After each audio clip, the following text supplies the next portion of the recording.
જેને મુક્તિના માર્ગે આગળ વધવું હશે સિન્સિયરલી અને ઓનેસ્ટલી, એને પ્રકૃતિનો ધર્મ, પરમાત્માનો ધર્મ અને પ્રતિષ્ઠિત આત્માનો ધર્મ, આ ત્રણેય ધર્મ સમજવા પડશે અને ત્રણેય ધર્મોને પોતાની દ્રષ્ટિમાં અલગ અલગ જોવા પડશે, મિક્સ કરવાના નહીં. પ્રકૃતિનો ધર્મ છે કર્મ ભોગવવાનું સાધન માત્ર, એને પછી પુરુષાર્થમાં લગાડવાનું. એનો રોલ શું છે? કર્મ ભોગવવાનું સાધન, કર્મ પતી જાય બાળી નાખવાનું. આ પ્રકૃતિનો રોલ છે. પ્રતિષ્ઠિત આત્માનો રોલ શું છે કે પોતાની પાસે જે જ્ઞાન દર્શન છે તે પ્રમાણે મન વચન કાયાની અવસ્થાનો સાર કાઢીને નવા પુરુષાર્થ કરવો. એ પુરુષાર્થમાં નવા કર્મ પણ બાંધી શકો અથવા તો મોક્ષ માર્ગ માટે લાયક અને સહાયક કર્મો પણ બાંધી શકો. ક્યાં સંસારને લાયક અને સહાયક બાંધી શકો, ક્યાં મોક્ષ માર્ગ માટે લાયક. પણ કર્મ બાંધવાનો ઇન્ટુ ઇન્વર્ટેડ કોમા પુરુષાર્થ કરવાનો રોલ પ્રતિષ્ઠિત આત્માનો છો. એનો રોલ પરિણામ ભોગવવાનો નથી. સમજી ગયા? સમજાવું છું કે આ બધાનું ડિવિઝનનું મહત્વ શું છે. પહેલા ડેફિનેશન આપું છું.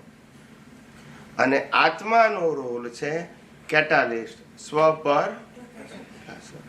એને કર્મ બાંધવાના નહીં અને ભોગવવાના, પણ એની હાજરીમાં કર્મ બંધાય, એની હાજરીમાં કર્મ ભોગવાય. આ ત્રણેયના રોલ પરમાત્માના, પ્રતિષ્ઠિત આત્માના, પ્રકૃતિના, ત્રણેયના રોલ કેવા છે? જુદા જુદા. રોલ જુદા જુદા છે, પણ આપણે પ્રકૃતિનું જે રોલ છે કર્મ ભોગવવાનું સાધન, એ સાધનના 3 પીસીસ છે: મન વચન કાયા. યસ કે નો? મનમાં વિચાર આવે, એ મનની અંદર પાછા 4 ભાગ: મન, બુદ્ધિ, ચિત્ત અને એટલે પહેલા અંતસ્કરણનો રોલ, પછી સ્પીચનો રોલ અને પછી એક્શનનો રોલ. આ ત્રણે ડિસ્ચાર્જ છે, પરિણામ છે, કર્મફળ છે અને કુદરતી રચના છે. આ ત્રણમાંથી જે કંઈ પણ થઈ રહ્યું છે એ મને થાય છે માનવું, એનું નામ ભ્રાંતિ, એનું નામ અજ્ઞાન. વિચાર મને આવે છે, મારી બુદ્ધિ આવી છે, મારું ચિત્ત આવા ફોટા બતાવે છે, મારો અહંકાર આવી સહી કરે છે, મારી વાણી આવી બોલે છે, મારું વર્તન આવું થાય છે. આ બધી ભ્રાંતિ. બધું થાય છે પ્રકૃતિનું. કોનું થાય છે? અને પ્રકૃતિનો ક્રિએટર, ઓપરેટર, ડિસ્ટ્રોયર કોણ છે? કુદરત. બનાવનારે એ, ચલાવનારે એ અને અંત લાવનારે. એટલે જે પ્રકૃતિ છે એ પ્રકૃતિ સાથે આજે મારે એટલે પ્રતિષ્ઠિત આત્મા, મૂળ આત્માએ તો લેવા દેવા નથી, પણ પ્રતિષ્ઠિત આત્માએ પણ સૈદ્ધાંતિક રીતે લેવા દેવા. માટે પ્રકૃતિના કોઈ પણ ભાગને મારું માનવું, કરતાપણું, માલિકીપણું, ભોગતાપણું એ અજ્ઞાન. પ્રકૃતિ માને અજ્ઞાન નહીં, પણ પ્રકૃતિની ક્રિયાઓને પ્રતિષ્ઠિત આત્મા માને એ અજ્ઞાન. એ પ્રતિષ્ઠિત આત્માને પુરુષાર્થ કરવો હોય મુક્તિના માર્ગનો, તો મન વચન કાયાની બધી જ અવસ્થાને માત્ર કુદરતી રચના જોવાની છે. એમાં સુધારવાનું, બદલવાનું, ફેરવવાનું, માફી માંગવાનું એ સબ્જેક્ટ આવતા. અઘરું છે કે સહેલું છે?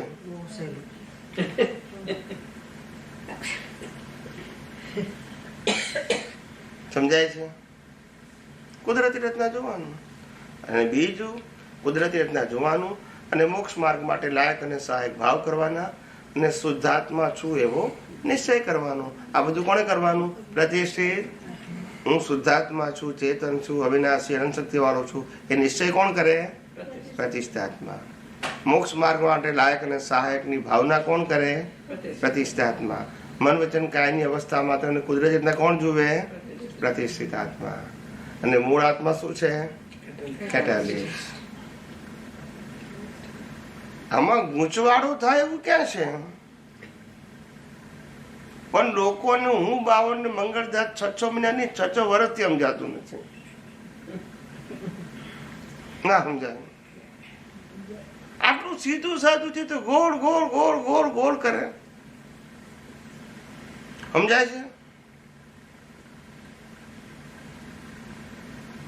સીધી વાતને એવી ટ્વિસ્ટ કરી નાખી અને ટ્વિસ્ટ કરીને પ્રોજેક્ટ કરે કે એ કન્ફ્યુઝ ને સાંભળનારા કન્ફ્યુઝ. સમજાય છે? કારણ કે તમે 3 વસ્તુના ડિવિઝન ક્લિયર કરતા. સમજાય છે? પ્રતિષ્ઠિત આત્મા એ પુરુષાર્થ કરે છે અને પ્રકૃતિ એ પુરુષાર્થ કરે છે એવું કે છે નહીં? બે કરે છે, બે કરે છે. પ્રતિષ્ઠિત આત્મા અને પ્રકૃતિ બે પુરુષાર્થ કરે છે. તો ગૂંચવાડો થાય કે નહીં?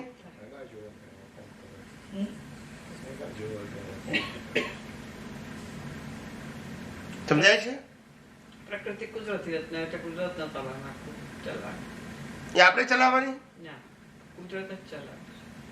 દાદા ભગવાને કહ્યું કે મન વચન કાયની અવસ્થા માત્ર કુદરતી રચના છે. એ ખોટું ને? બોલતા નથી. તો પછી આરતી કરો એટલે પુરુષાર્થ કેમ કહો છો? એ મનોવચન કાયા કરે છે કે શુદ્ધાત્મા કરે છે? ચરણ વિધિ કોણ વાંચે છે? બોલો ને, પણ મોડેથી બોલો ને. કોણ બોલે છે? હે? બોલે છે પ્રતિષ્ઠાત્મા.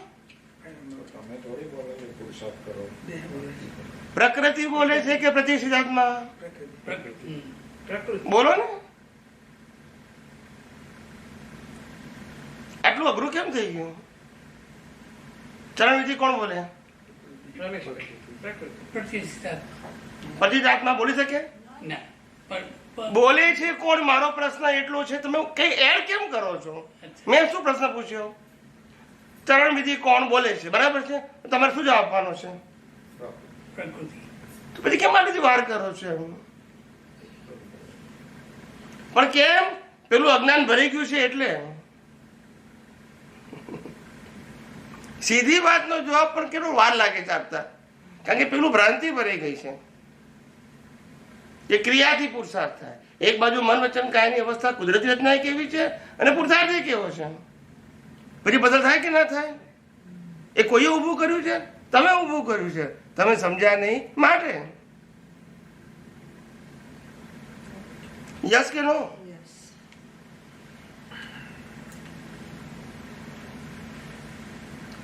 એટલી બધી ભ્રાંતિ ભરાઈ ગઈ છે. સીધી વાતને પણ અત્યાર સુધી એવી ગોળ ગોળ કરીને ફિટ કરી છે ને, તે અમને કાઢતા કાઢતા દમ નીકળી જાય છે. સીધી વાતને બિલકુલ ફ્રેશ હોય ને જલ્દી સમજી જાય. પણ પેલું ઘૂંટેલું છે ને કે સત સાધન પુરુષાર્થ. શું ઘૂંટ્યું છે? કરવાના પ્રકૃતિને અને પુરુષાર્થ બી કહેવાનું. અને પાછું એવું કહેવાનું કે મન વચન કાયની અવસ્થા માત્ર સ્થૂળ સંયોગો, સૂક્ષ્મ સંયોગો, વાણીના સંયોગો પર છે ને, એવું એ બોલવાનું. અને પુરુષાર્થે બોલવાનું. બોલતા નથી. એટલે પુરુષાર્થ પર ને પરાધીને બોલવાનું. તો પુરુષાર્થ સ્વતંત્ર હોય કે પર ને પરાધીન હોય? તમે જે બોલો છો એ તો સમજો. રોજ તમે સૈદ્ધાંતિક વાક્ય ચરણ વિધિમાં બોલો છો એને તો સમજો.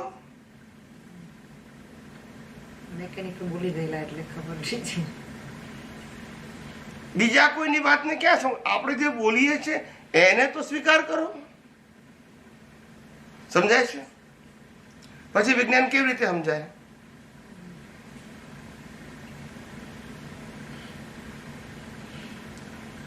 એટલી બધી લોકોને ભ્રાંતિ છે. મને એક બરોડાના મહાત્માએ આજથી 20 વર્ષ પહેલાની વાત છે, એને પ્રશ્ન પૂછ્યો હતો મને. જો સાંભળજો. કારણ કે ઘણા બધાની ભ્રાંતિ જ આ છે. મને એમને કીધું કે દાદા ભગવાને આપણને સત્સાધન આપ્યા છે. શું કીધું? અને માટે આપણે સત્સાધન કરીએ છીએ એ પુરુષાર્થ કહેવાય. બરાબર છે? એમની આજ્ઞા છે. સાંભળજો બરાબર. જે તમે બધા માનો છો અથવા માનતા હતા એ જ કહું છું, હું નવું નહીં કહું. પણ ભૂલ ક્યાં છે મારું કામ છે બધા. ત્યાં મેં જવાબ શું આપ્યો એ આથી 20 વર્ષ પહેલાની વાત કરું છું. ત્યારે મેં કીધું તમને ગુરુએ કોઈ આજ્ઞા કરી એને પુરુષાર્થ માનશો ને? બોલતા નથી. કે તમારે 10 વખત લેસન કરીને લાવવાનું તો પુરુષાર્થ કહેશો ને? બોલતા નથી. ના કહેવાય, પણ ગ્રંથ મા બાપે આજ્ઞા કરી તો એ પુરુષાર્થ કહેવાય ને. ગ્રંથિની ભાષામાં એ કહેવાય, બાકી નહીં. વ્યક્તિ સિદ્ધાંત બદલી જાય. મા બાપ કે તો પુરુષાર્થ નહીં, ટીચર કે તો પુરુષાર્થ નહીં, દાદા ભગવાન કે તો પુરુષાર્થ. એવું આ પ્રિન્સિપલ છે. પ્રિન્સિપલ આ છે કે મન વચન કહેવાથી કોઈ પણ કહે તો કુદરતી રચના કહેવાય ને. કે વ્યક્તિ પ્રિન્સિપલ બદલી જાય.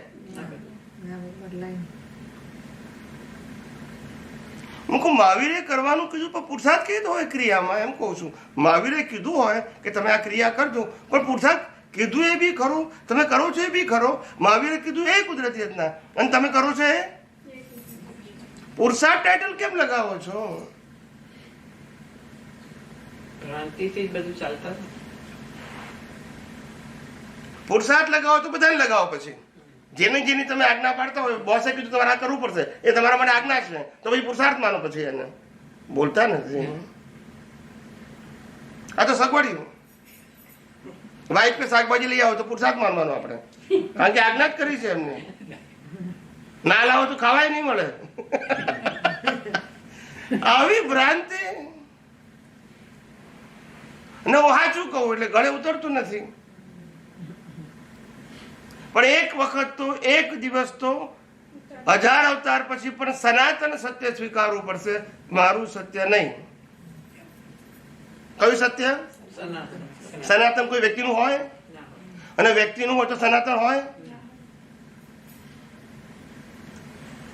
નહીં? સ્વીકારવું પડે. તમે ભ્રમિત થઈ ગયા છો વ્યક્તિ વિશેષમાં. કુદરતનો કાનૂન તો શાશ્વત છે. યસ કે નો? એ શાશ્વત કાનૂનને અનુભવી જ્ઞાની પુરુષો અનુભવથી વ્યક્ત કરે છે. એટલે કાનૂન એમનો થઈ ગયો. એમનો થઈ ગયો કાનૂન. એમને તો વ્યક્ત કર્યો. આ સ્થૂળ સંયોગો, સૂક્ષ્મ સંયોગો, વાણ્ય સંયોગો પર ને પરાધીન છે એવું જ્ઞાની પુરુષે કીધું. એ જોઈને કીધું કે ગોખીને કીધું કે વાંચીને કીધું હશે? એમને દેખાયું પોતાના દર્શનમાં કે આ બધું કુદરતી રચના છે, વ્યવસ્થિત છે. એ તમને કીધું, પણ હતું એ કીધું કે એમને બનાવ્યું?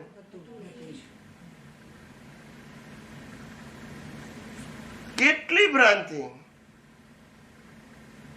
પણ જ્યાં સુધી સાયન્સ ના ખુલે ને, ખુલેલ તો છે પણ આવા કહેનારા કોન્સ્ટન્ટ ત્યાં સુધી એ જ ચાલે છે.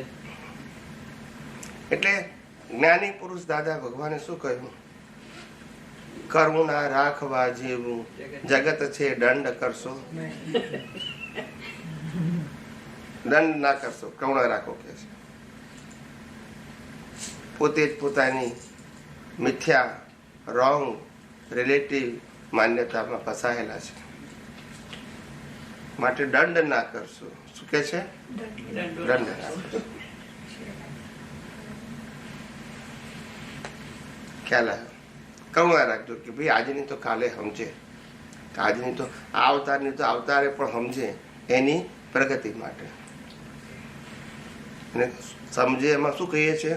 સનાતન સત્ય સમજે, વ્યક્તિનું સત્ય નહીં. સનાતન સત્ય સમજવામાં તકલીફ પડે. એ તકલીફ પડે.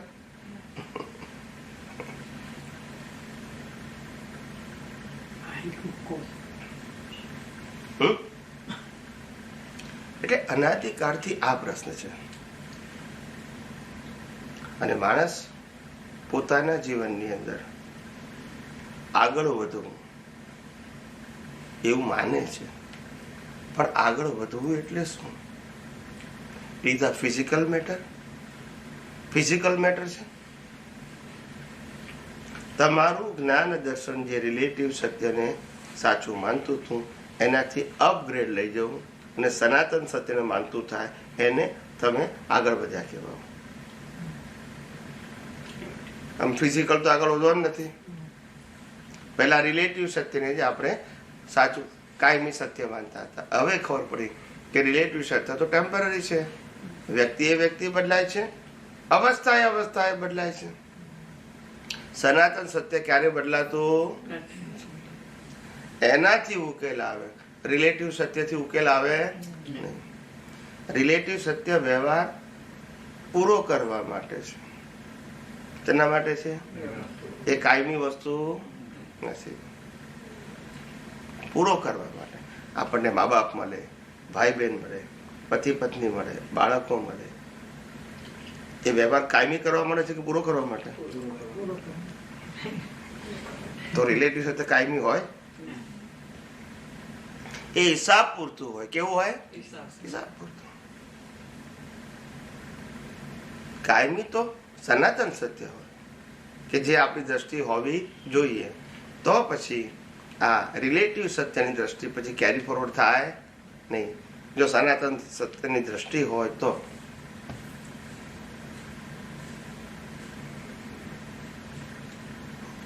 આ જે વાતને જે સમજવાની છે, આ જે ધારા છે,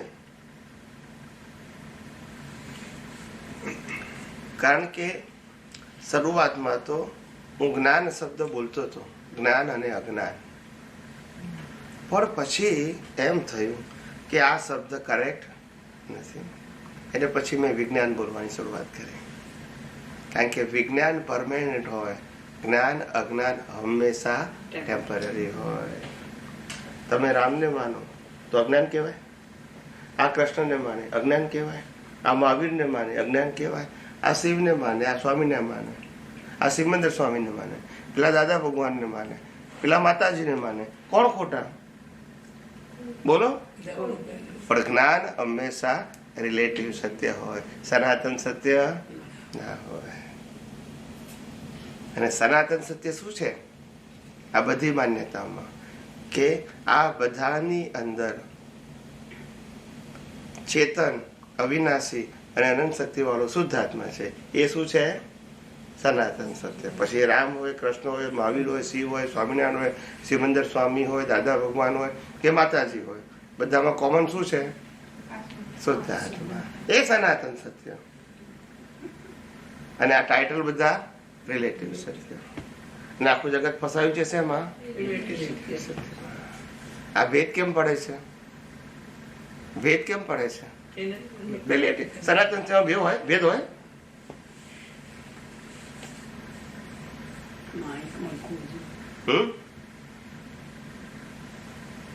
અનાદિકાળથી આ થાય છે, અનાદિકાળથી. અને જ્ઞાની પુરુષો, જ્ઞાની ભગવંતો કઈ થાકી ગયા કે એક અવતાર આ વિજ્ઞાન સમજવામાં કાઢ, એક અવતાર. અને તારો સંસાર નહીં બગડે, કારણ કે તારો સંસાર કુદરત ચલાવે છે, તારે ચલાવવાનો નથી. તું એવું માને છે કે હું ચલાવું છું, પણ ચલાવે છે કોણ? માટે એક અવતાર કુદરત ઉપર છોડી દે અને તું તારું વિજ્ઞાન દ્રષ્ટિ પાકું કરવામાં લાગી જાય. બસ એક અવતાર, તો તારું જ્ઞાન દર્શન પાકું થઈ જશે, ડેવલપમેન્ટ પાકું થશે. એ ડેવલપમેન્ટ શું આગલા અવતારમાં કેરી ફોરવર્ડ થશે. આ દેખી કે વસ્તુ કેરી ફોરવર્ડ થવાની નથી. સમજાયું? એક મહાત્માએ બહુ સરસ પ્રસંગ પૂછ્યો હતો, જે પ્રસંગ તમે કોઈ દિવસ સાંભળ્યો નહીં હોય, ક્યારેય નહીં સાંભળ્યો. એક મહાત્મા એવું કીધું કે દાદા ભગવાને જ્ઞાન વિધિ આપીને અમને પ્રોમિસ કર્યું છે કે આવતા અવતારમાં અમે તમને મળીશું અને અમે જ તમને ખોરી કાઢીશું. ના સમજાય? બરાબર છે. હવે દાદા ભગવાન નો દેહ વિલય થયો કેટલા વર્ષ થયા? 88, 89, 90. અને 2000 એટલે 13 વર્ષ એ થયા ને 23 વર્ષ આ કેટલા થયા? 13 ને 23 હે 13 ને 23 36 થયા. આટલું બધું કાચું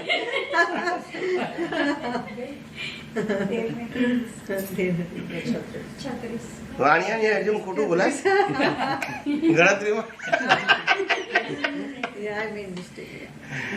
36 years બરાબર છે. સાંભળજો, આ સમજવા માટે આ કહું છું. મહાત્માઓ પૂછે છે કે જે લોકો હમણાં એક્સપાયર થઈ ગયા છે, દાદાના ગયા પછી 1-2 વર્ષમાં કે 5 વર્ષમાં, સાંભળજો, એનો તો જન્મ થઈ ગયો હશે, યસ કે નો? અને દાદા ભગવાન નો પણ તો હજુ તો 25-30 વર્ષ થયા, દેખાતા બોલતા નથી. નહીં બોલો ને. જે મહાત્મા એક્સપાયર થઈ ગયા એ પણ જન્મ્યા હશે, દાદા ભગવાન પણ જન્મ્યા હશે, તો આપણને દેખાવા જોઈએ ને. બોલતા નથી. એકલો પ્રશસ્ત રાગ શ્રદ્ધાનો વિષય ને, એટલે કે કોઈ લોજિક નહીં, માત્ર માનવાનું. અને કોઈ પૂછે એટલે માથું ખંજવાળવાનું, કોઈ આન્સર જ નહીં. વિચાર કરો. આ તો તમને સારું છે, પૂછનાર નથી. અમને તો પૂછનાર મળે છે, પણ કુદરત અમને દર્શન આપ્યું છે એટલે અમને વાંધો નથી. પણ તમારે તો માતાના વાળ અધર થઈ જાય પૂછે તો. તમારે એમ કહું વાંચી નહીં કાલે, તો બીજું તમે શું કહો? हम कहीं अवतारों से सनातन सत्य को समझने के लिए घूम रहे हैं. सभी को समझना तो है, मगर रिलेटिव सत्य की जो पकड़ है, नंबर 1. दूसरा, रिलेटिव सत्य की पकड़ को पक्का करने वाले हैं, चाहे आम लोग हैं, परिवार के लोग हैं, समाज के लोग हैं और साधु संत सन्यासी हैं. सभी लोग रिलेटिव सत्य को और पक्का करवा रहे हैं. यस और नो? एक तो लेकर आए और दूसरा अभी सनातन सत्य कब समझ में आएगा? सब लोग यही कर रहे हैं, क्या करें? और जैसे जैसे आपको विज्ञान समझ में आता है, तुरंत मालूम हो जाता है कि जैसे विज्ञान का उपयोग on the spot relaxation feel होता है, सेपरेशन फील होता है. यस के नो?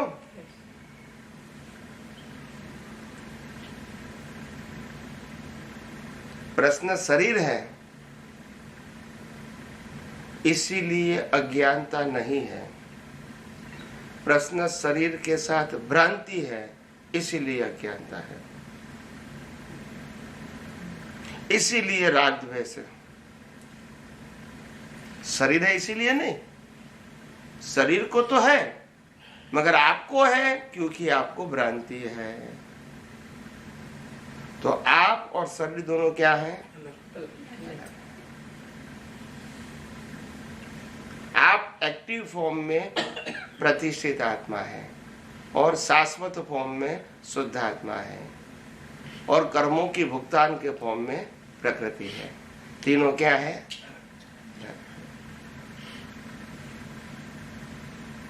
तीनों अलग है.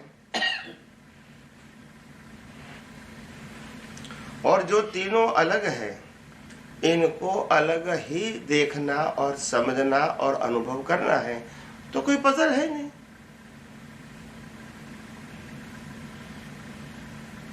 शरीर भी कुदरत का और सत्ता संपत्ति संबंध साधन भी प्रकृति के साथ जुड़ा है.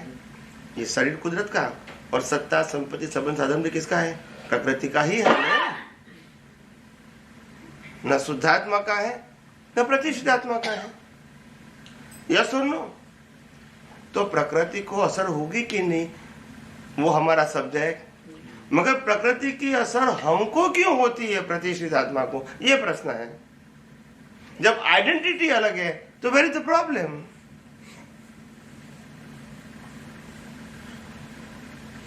एक मैकेनिकल है जिसको प्रकृति कहते हैं, एक मिश्र है और एक शुद्ध है। ये मैकेनिकल चेतन है, ये मिश्र चेतन है, और आत्मा शुद्ध चेतन है। तीनों की क्वालिटी, कैटेगरीज, एग्जिस्टेंस क्या है? अलग रोल भी क्या है? अलग। क्यों कंफ्यूजन क्रिएट करते हो? जब आइडेंटिफिकेशन अलग है, लाइन ऑफ डिमार्केशन अलग है, फिर क्यों कंफ्यूजन करते हो? प्रकृति को क्या है क्या नहीं वो हम नहीं कहना चाहते हैं, मगर प्रकृति को जो हो रहा है वो मेरे को हो रहा है, ये क्यों मानते हो? ये प्रश्न है। अगर मैं प्रकृति से अलग हूं तो मेरे को हो रहा है वो ज्ञान की क्या जरूरत है? यस के नो? राम की सीता रावण ले गए, वो राम शरीर का नाम था, यस और नो? और सीता भी शरीर का नाम था और रावण भी शरीर का नाम था। तीनों में से एक भी प्रतिष्ठित आत्मा का नाम नहीं था। तो तीनों के अंदर प्रतिष्ठित आत्मा क्या था? और शुद्धात्मा भी। तो पजल कहाँ है? मन वचन काया तो कर्मों की भुगतान का साधन है ही, तो उनको तो सफरिंग आएगा एज पर द प्रोग्राम। मगर उनका सफरिंग मेरा सफरिंग मानना, ये तो अज्ञानता है।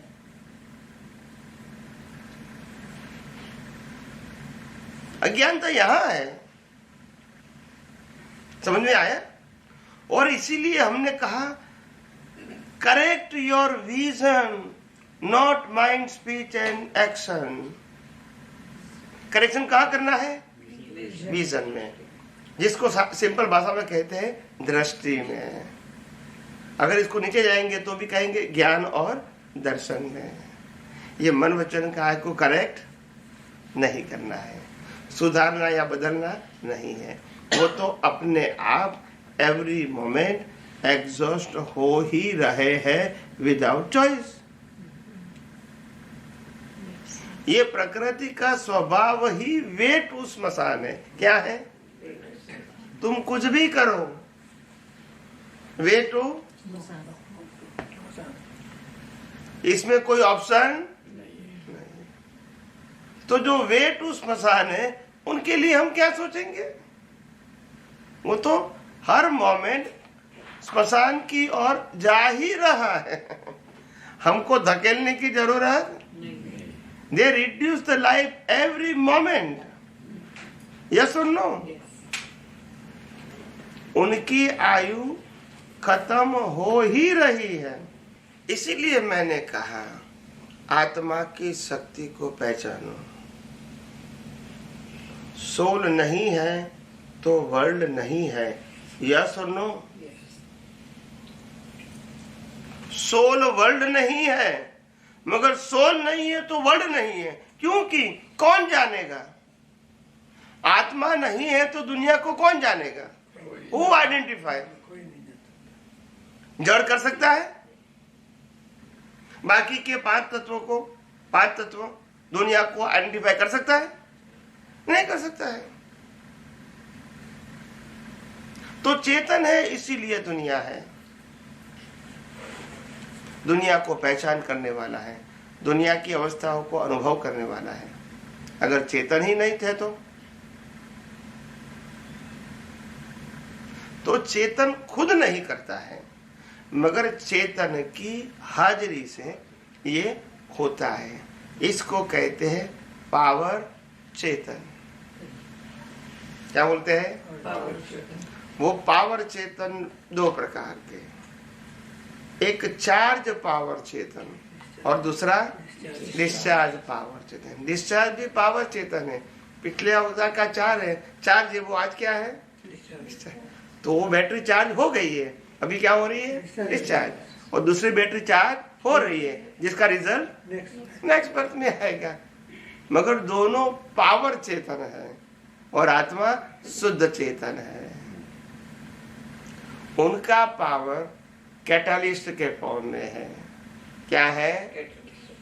कैटालिस्ट का मतलब होता है, लिसन केयरफुली, कैटालिस्ट का मतलब होता है द वाटर हैव नो आकार।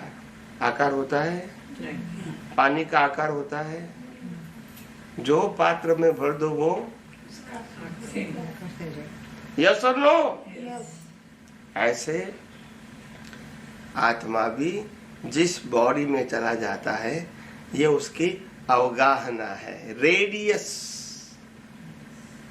उनका जो पावर है वो स्प्रेड आउट होता है। ये बाउंड्री क्या होता है? चींटी में भी बाउंड्री होती है, एलिफेंट में भी बाउंड्री होती है, और ह्यूमन में भी बाउंड्री होती है। खुद का कोई आकार, खुद वो निराकार है, मगर उसको बॉडी दे दिया तो वो आकार हो गया। रियली आकार नहीं है।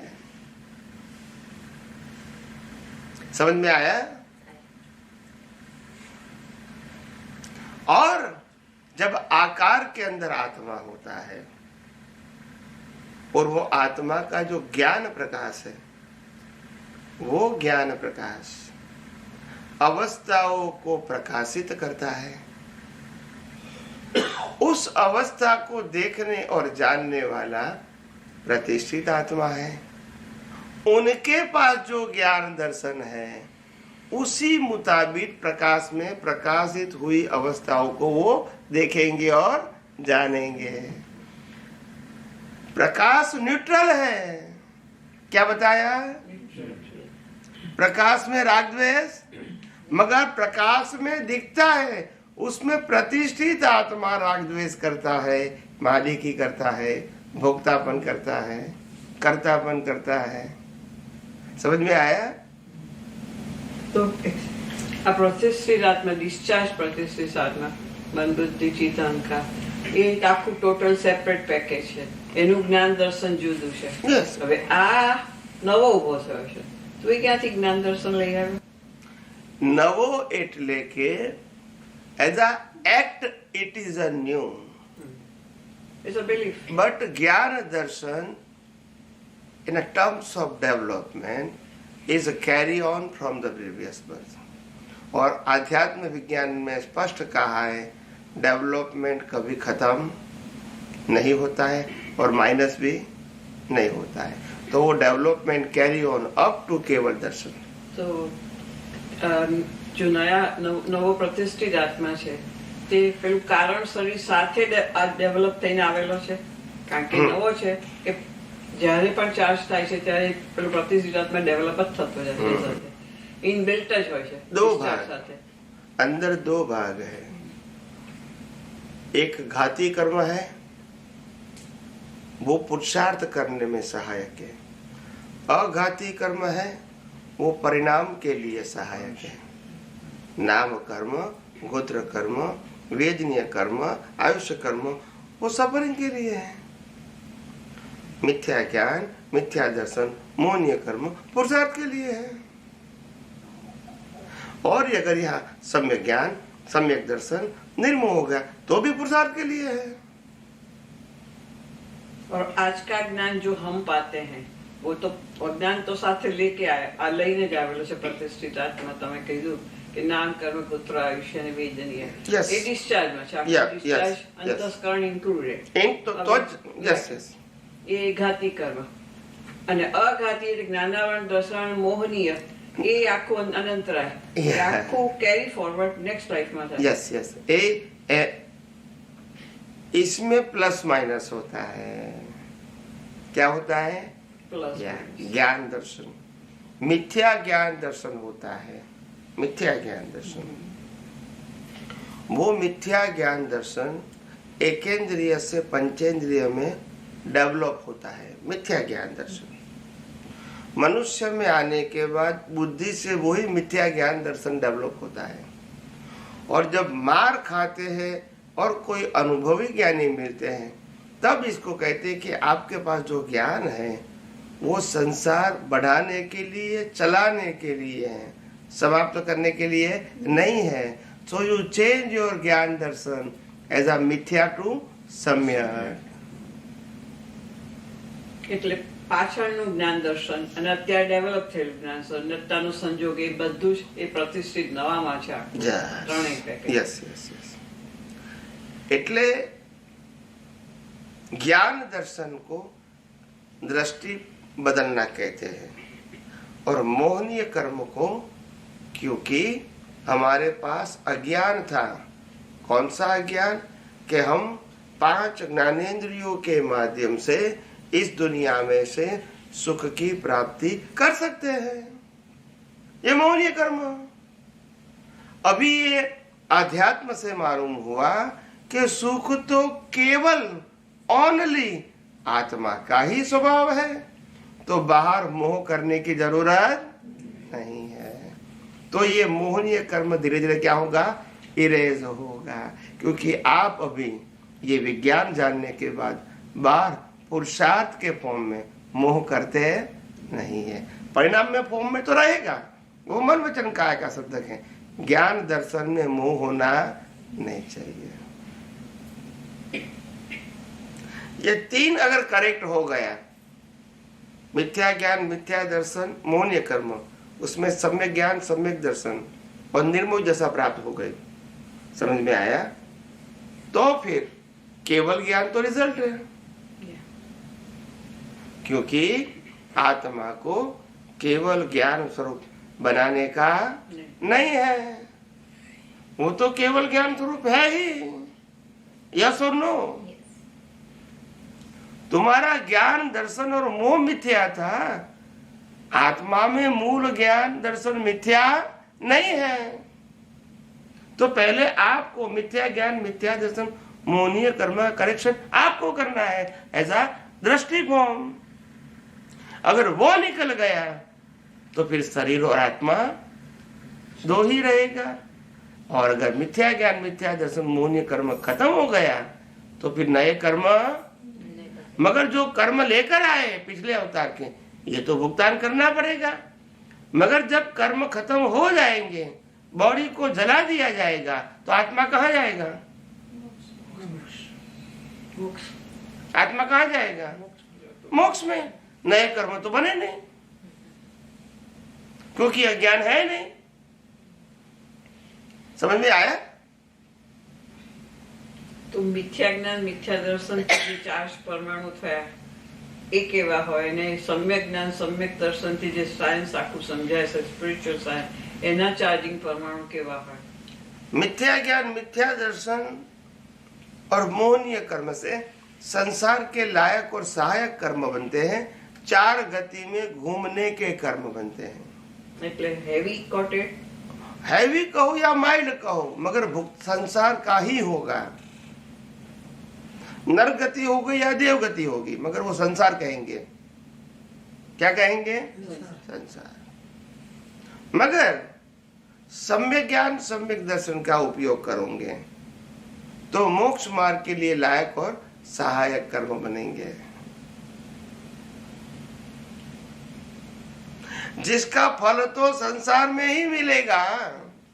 मगर तुम्हारी दृष्टि में से मोह, मिथ्या ज्ञान, मिथ्या दर्शन खत्म हो जाएगा.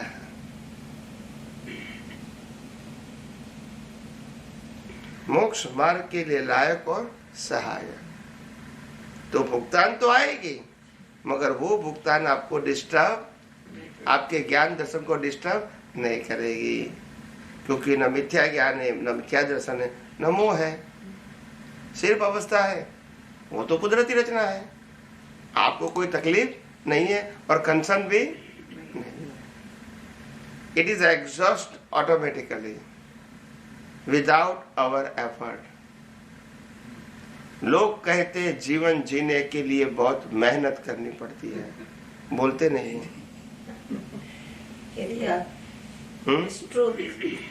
जीवन जीने के लिए मेहनत करनी पड़ती है, लोग मानते हैं. मगर ये मैं कहना चाहता हूँ, लाखों पार्ट से बनाया हुआ मशीन, सुनो केयरफुली, लाखों पार्ट से बनाया हुआ मशीन पावर से ऑटोमेटिक चलता है और प्रोडक्शन देता है. बोलते नहीं. लाखों पार्ट से एक मशीन बना है।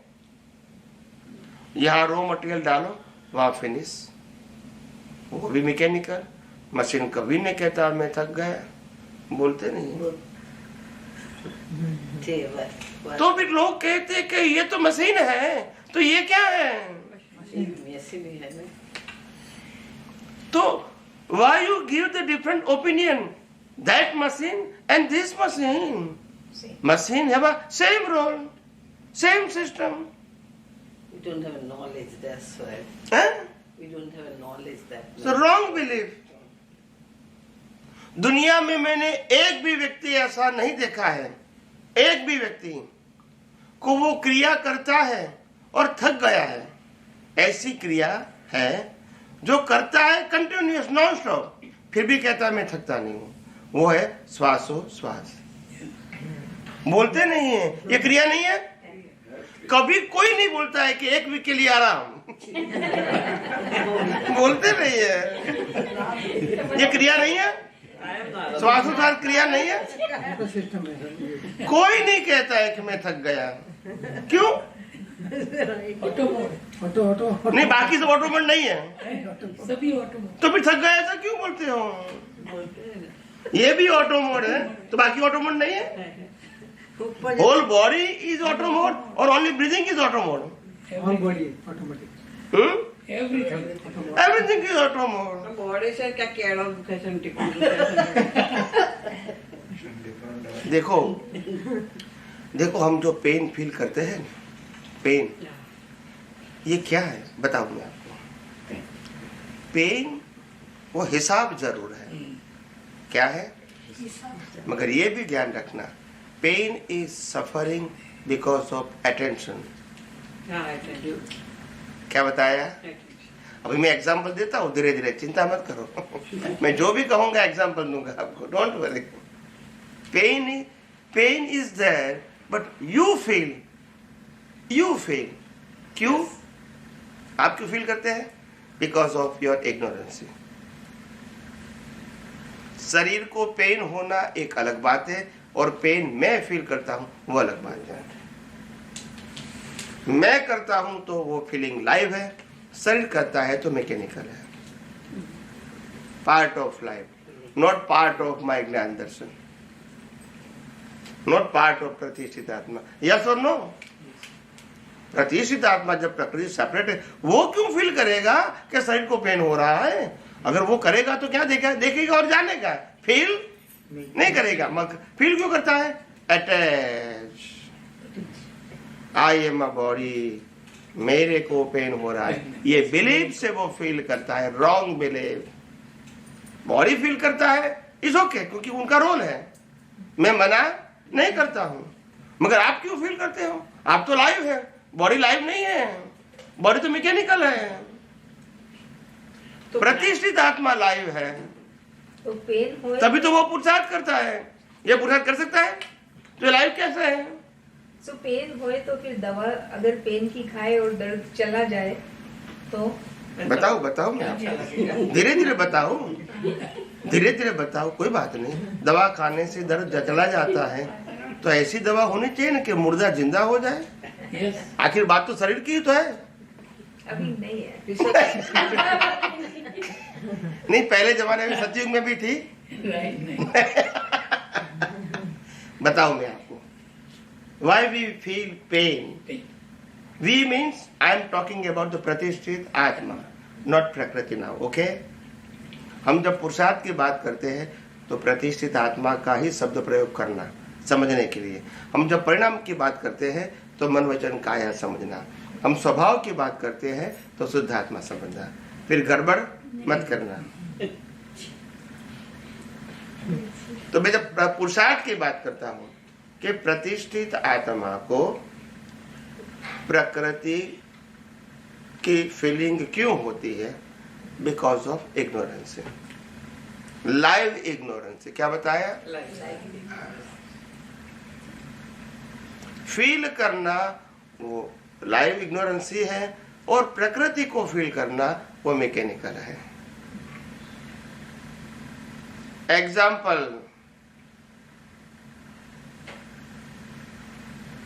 कमर में बहुत दर्द हो रहा है और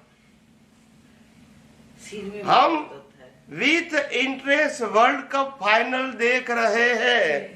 चला जाएगा। उस समय फील नहीं होगा डॉक्टर साहब विदाउट मेडिसिन। होगा नहीं, कोई इग्नोर करेंगे। देखो होगा तो सही, होता फील नहीं करता है मतलब नहीं है। देखो लाइन ऑफ डिमार्केशन, मैंने साफ बोल दिया कि प्रकृति को भुगतान करना है वो ऑप्शन नहीं है, प्रतिष्ठित आत्मा को फील करना वो ऑप्शन है। तो मैं प्रकृति की बात नहीं करता हूं, प्रतिष्ठित आत्मा की करता हूं। जब आप टीवी में अटैच हो जाते हैं तो फिर फ्यूल क्यों नहीं होता है? प्रकृति नहीं है, बोलते नहीं है। पर कुछ दर्द ऐसे होते हैं स्वामी जी जो आपको उस टीवी से भी हटा देते हैं कि नहीं मैं सहन नहीं कर सकता इतना दर्द जो है। तो वो क्या प्रतिष्ठित आत्मा जानती है कि दर्द हो रहा है, उससे डिटेच कैसे हो? महाभारत के अंदर भीष्म पितामह बाण सैया पे लेटे हुए थे। Historical proof, this is not my opinion, yes और नो? बाण सैया, not only one, so many, उसके ऊपर लेटे हुए थे और कृष्ण भगवान को अपनी कहानी बता रहे थे कि मैंने क्या पाप किया था ताकि मेरे को ये भुगतान हुई। समझ में आया? तब कृष्ण भगवान ने कहा ये तो है तो परिणाम, मगर कौन से कर्मों का परिणाम है जो पिछले अवतार में किया था वो प्रोसेस के फॉर्म में आया। पहला परिणाम, आप पूरे परिवार के मुखिया होने के बावजूद आपके बच्चे जब जुगाड़ खेलते हैं आप नहीं बोलते नहीं हैं। ये भले इफेक्ट है, ये इफेक्ट की इफेक्ट है। लिसन केयरफुली, जुगाड़ खेलना, मौन रहना, वो भी इफेक्ट। उसके बाद घर की बहू का चिरहरण हुआ और नहीं बोलना, ये भी इफेक्ट। कमिंग इवेंट कार देयर शैडोज, ये प्रोसेस है। वे टू बाण सैया, बोलते नहीं है। पर विश्व पता ये नहीं कह सकते थे कि मैं तो मेरे जो है वो राग द्वेष से मैं तो अलग हूँ, मैं तो शुद्ध आत्मा हूँ। अभी आपने पकड़ लिया। मैंने कहा था महावीर का मन वचन काया भी वितरागी नहीं हो सकता है, वो मैंने बोला था और आपने भीष्म पितामह को वितरागी बता दिया। You have to clarify, no confusion. दुनिया की कोई भी व्यक्ति का मन वचन काया वितराग हो ही नहीं सकता है। दृष्टि वितराग हो सकती है, ज्ञान वितराग हो सकता है, दशा वितराग हो सकती है, मन वचन काया नहीं। 24 में से एक भी तीर्थंकर का मन वचन काया वितराग नहीं था, तो वो सब्जेक्ट नहीं होना चाहिए। तो स्वामी जी, तो जो भी अभी तक यही अज्ञान से हम चलते हैं, यही तकलीफ है और मैं यही भ्रांति को तोड़ने के लिए आया हूं। ये पकड़ के रखी है, क्या रखी है? पकड़ के सॉलिड।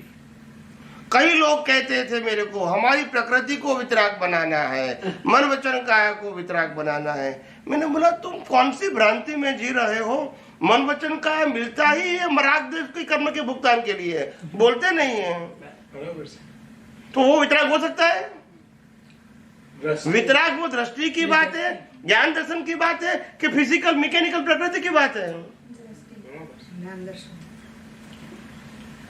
ये मैकेनिकल वितराग हो सकता है, ये तो सफरिंग के लिए है। सेपरेशन मुक्ति जाके प्रकृति को होता है और उस समय मुक्त ऐसा होता है। तो प्रकृति का रोल है। जैसे अगर आप टीवी में देखते हैं और आपको बैक पेन हो रहा है और टीवी में अच्छी सेल आती है, आप सेपरेट रहते हैं, तब आप फील नहीं करते हैं।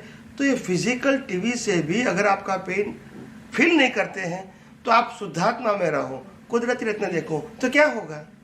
फील होगा? नहीं होगा। फील होगा तो वो मैं नहीं हूँ। नहीं, प्रकृति को होगा, वो तो सब्जेक्ट नहीं है। मैंने कहा प्रकृति जब कर्मों की भुगतान का साधन है तो उसको फील नहीं होगा, प्रश्न ही नहीं आना चाहिए। फील इसको होगा, लेकिन मैं उससे मुक्त। अभी आप प्रतिष्ठित आत्मा को फील होना वो अज्ञानता है, मन वचन काया को फील होना वो कंपलसरी है।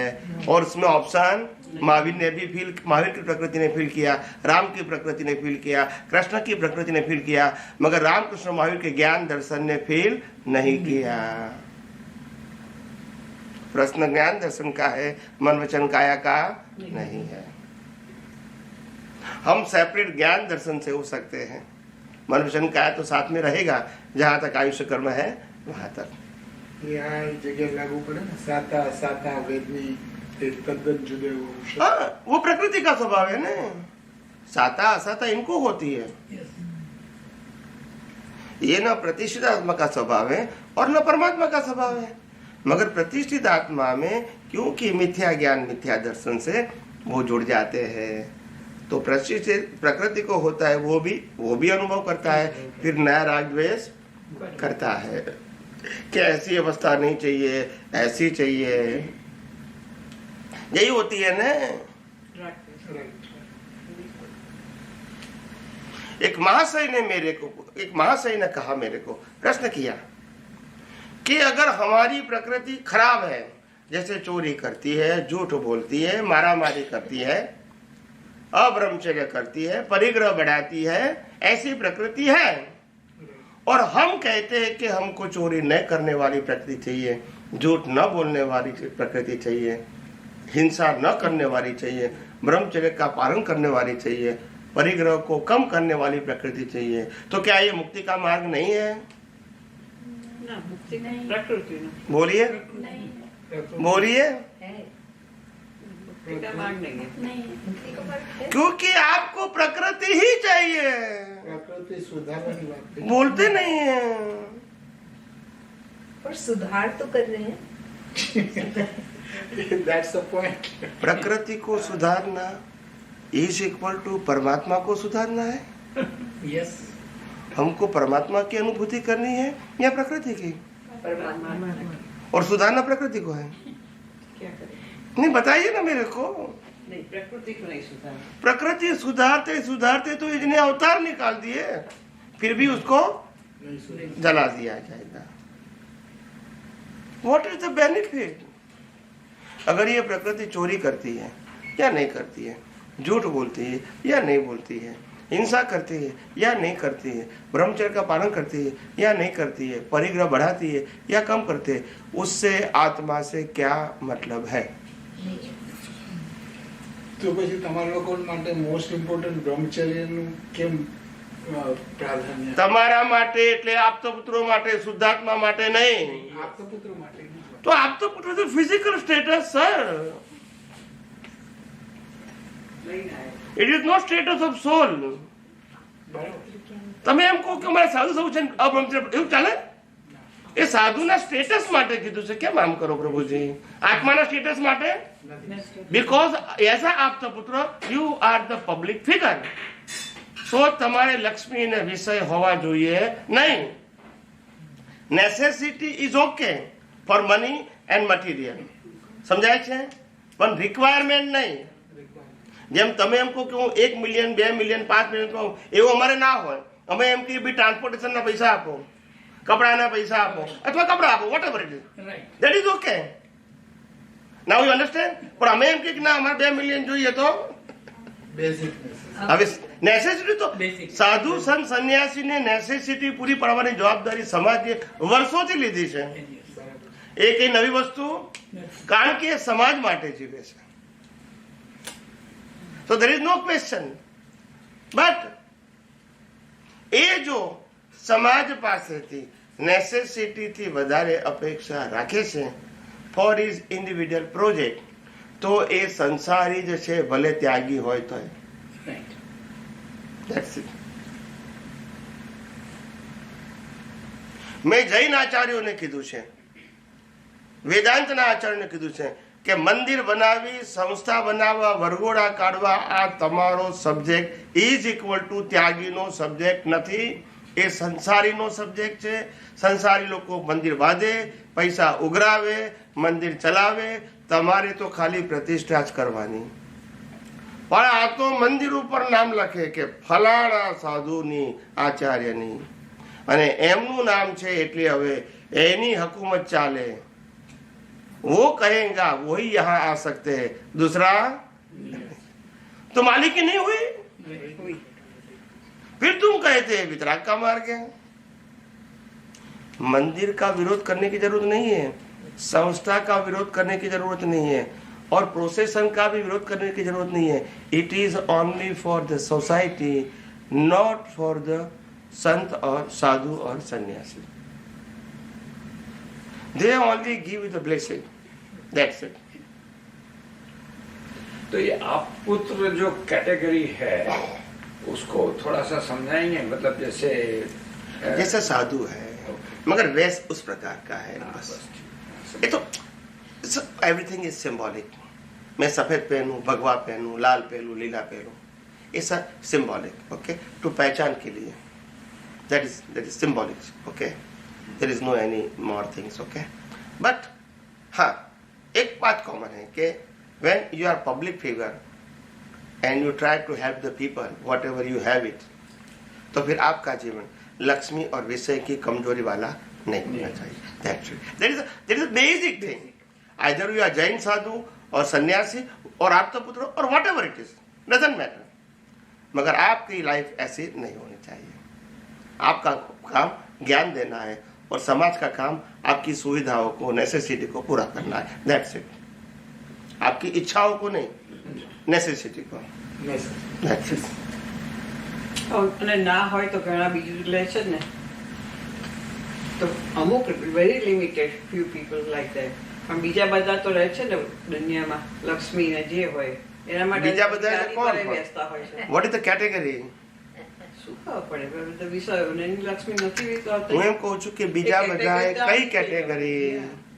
તમે ત્યાગીની વાત કરો છો, સન્યાસીની વાત કરો ત્યાગી છો. સન્યાસી અત્યારે હિન્દુસ્તાનમાં સબ ऐसे મોસ્ટલી. એટલે वही तो मैंने कहा ने, But they are really कि not त्यागी, really. उनको नहीं, उनको उस फील्ड में नहीं जाना चाहिए. यही तो मैंने कहा. दुनिया की दृष्टि से तो त्यागी है ना.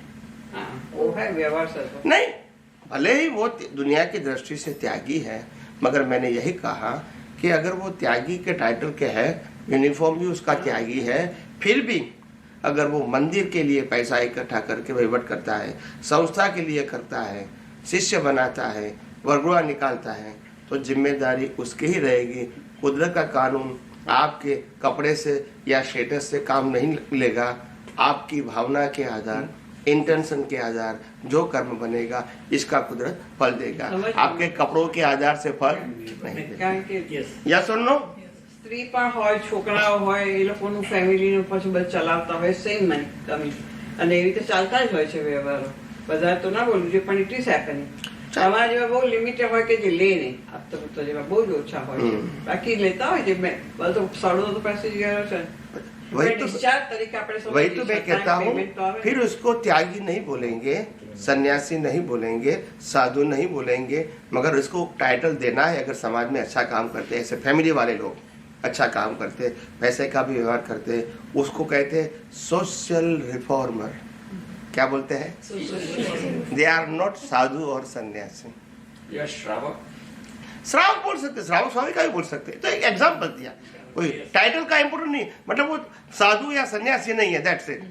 बाकी और कोई भी टाइटल बोल सकते हैं आप. They are good for society but as a social reformer. That's it. आप नॉट इक्वल टू साधु और सन्यासी. Yeah, the social reform, yeah, you can say that. अब एक प्रश्न मेरा ये है कि थेरेटिकली तो अब हम समझ रहे हैं कि ये प्रकृति का जो है मन वचन काया प्रकृति का है. प्रतिष्ठित आत्मा जो है वो व्यवहार आत्मा, हाँ, और फिर शुद्ध आत्मा. तो जो आप कह रहे हो कि जो शरीर को होता है तीन चीज. You explain the three thing. आपने दो ही किया. यही गड़बड़ है. ओके. पूरे वर्ल्ड में विज्ञान खत्म हो गया because of they are not believe in in between the bodies and soul.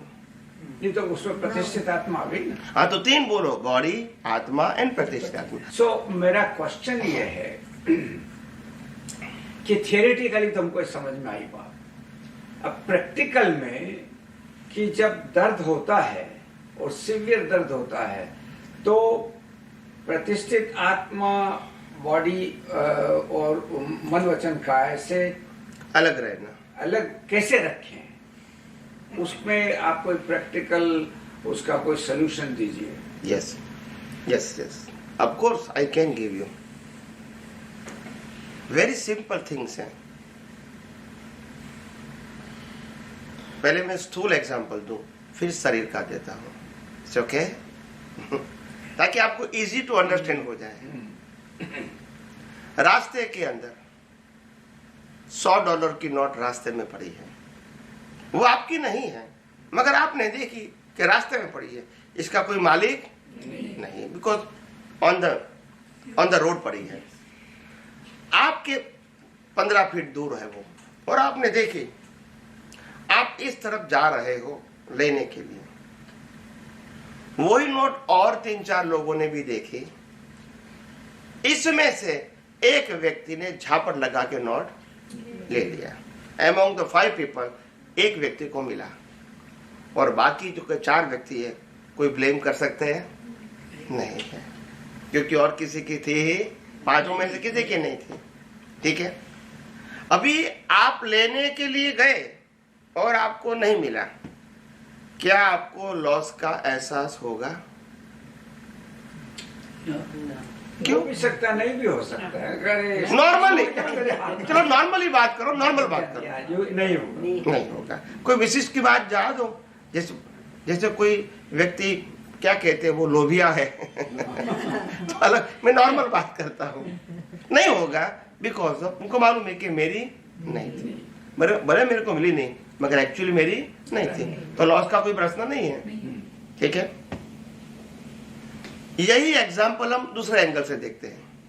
अगर आपकी नोट पॉकेट निकालते समय गिर गई $100 की नोट, और आप 10-15 फुट आगे गए, फिर आपने पॉकेट रखा, फिर देखा नोट तो है नहीं, फिर पीछे देखा तो 15 फीट दूर नोट पड़ी है, आपने मुड़ के लेने की कोशिश किया, उस समय और भी 2-3 लोगों ने देख लिया, उसमें से एक व्यक्ति ने, ठीक है, आप प्रूव नहीं कर सकते कि मेरी है, आप बोल सकते हैं, प्रूव कर सकते हैं? नहीं कर सकते, पहले भी नहीं कर सकते थे प्रूव, आज भी नहीं कर सकते, पहले नहीं थी तो भी नहीं कर सकते, आज है तो भी नहीं कर सकते, मगर पहले फील नहीं हुआ, अभी क्या होगा? बोलिए, क्यों? दैट्स इट, मेरी है, नोट से नहीं, नोट तो पहले भी नहीं मिली, अभी भी नहीं मिली, मगर पहले फील नहीं हुआ, अभी हुआ, बिकॉज ऑफ मेरी है। Believe they create the suffering, existence never create the suffering. अभी ये नोट की बात है, अभी ये फिजिकल बॉडी पे आ जाओ, फिजिकल बॉडी पे आ जाओ। हमारे जीवन में बहुत सारे दुख दर्द होते हैं, मानसिक कहो, शारीरिक कहो, जो भी कहो, आर्थिक भी फीलिंग होती है, और बहुत सारे प्रकार की सफरिंग होती है मानसिक लेवल से भी, और हम फील भी करते हैं in our day to day life. तो प्रश्न ये है कि शरीर जो दर्द महसूस करता है, अभी ध्यान से सुनना, मैं साइंस बता रहा हूं, ये धर्म की बात नहीं कर रहा हूं।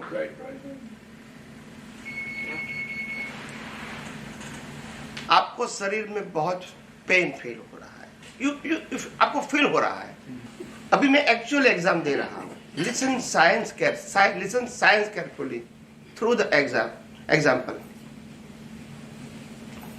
शरीर को पेन हो रहा है, फिजिकली मेंटली दोनों पेन हो रहा है, हम फील कर रहे हैं, पूरे जब से वेकअप हुए तब से फील कर रहा है। ठीक है, अभी रात को हम सो गए 9 बजे, 10 बजे, 11 बजे, ठीक है, और साइलेंट हो गए, उस समय क्यों फील नहीं होता है? Conscious. બહુ થાકી જાય તો Yeah.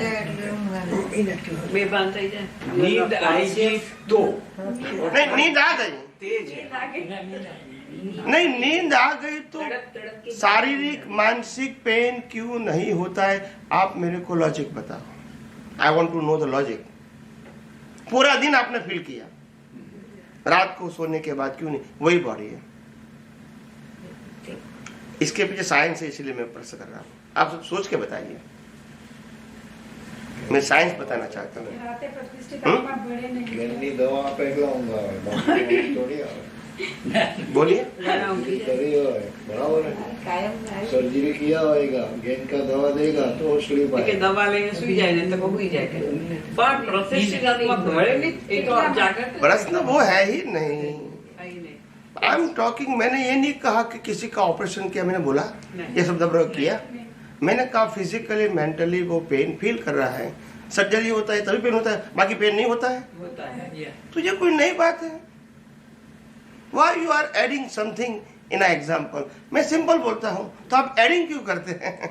मैंने सिंपल कहा कि फिजिकली और मेंटली आप पेन फील कर रहे हो फ्रॉम मॉर्निंग, यही कहा ना मैंने ऐसा नहीं कहा कि ऑपरेशन किया इसीलिए फील कर रहे हो।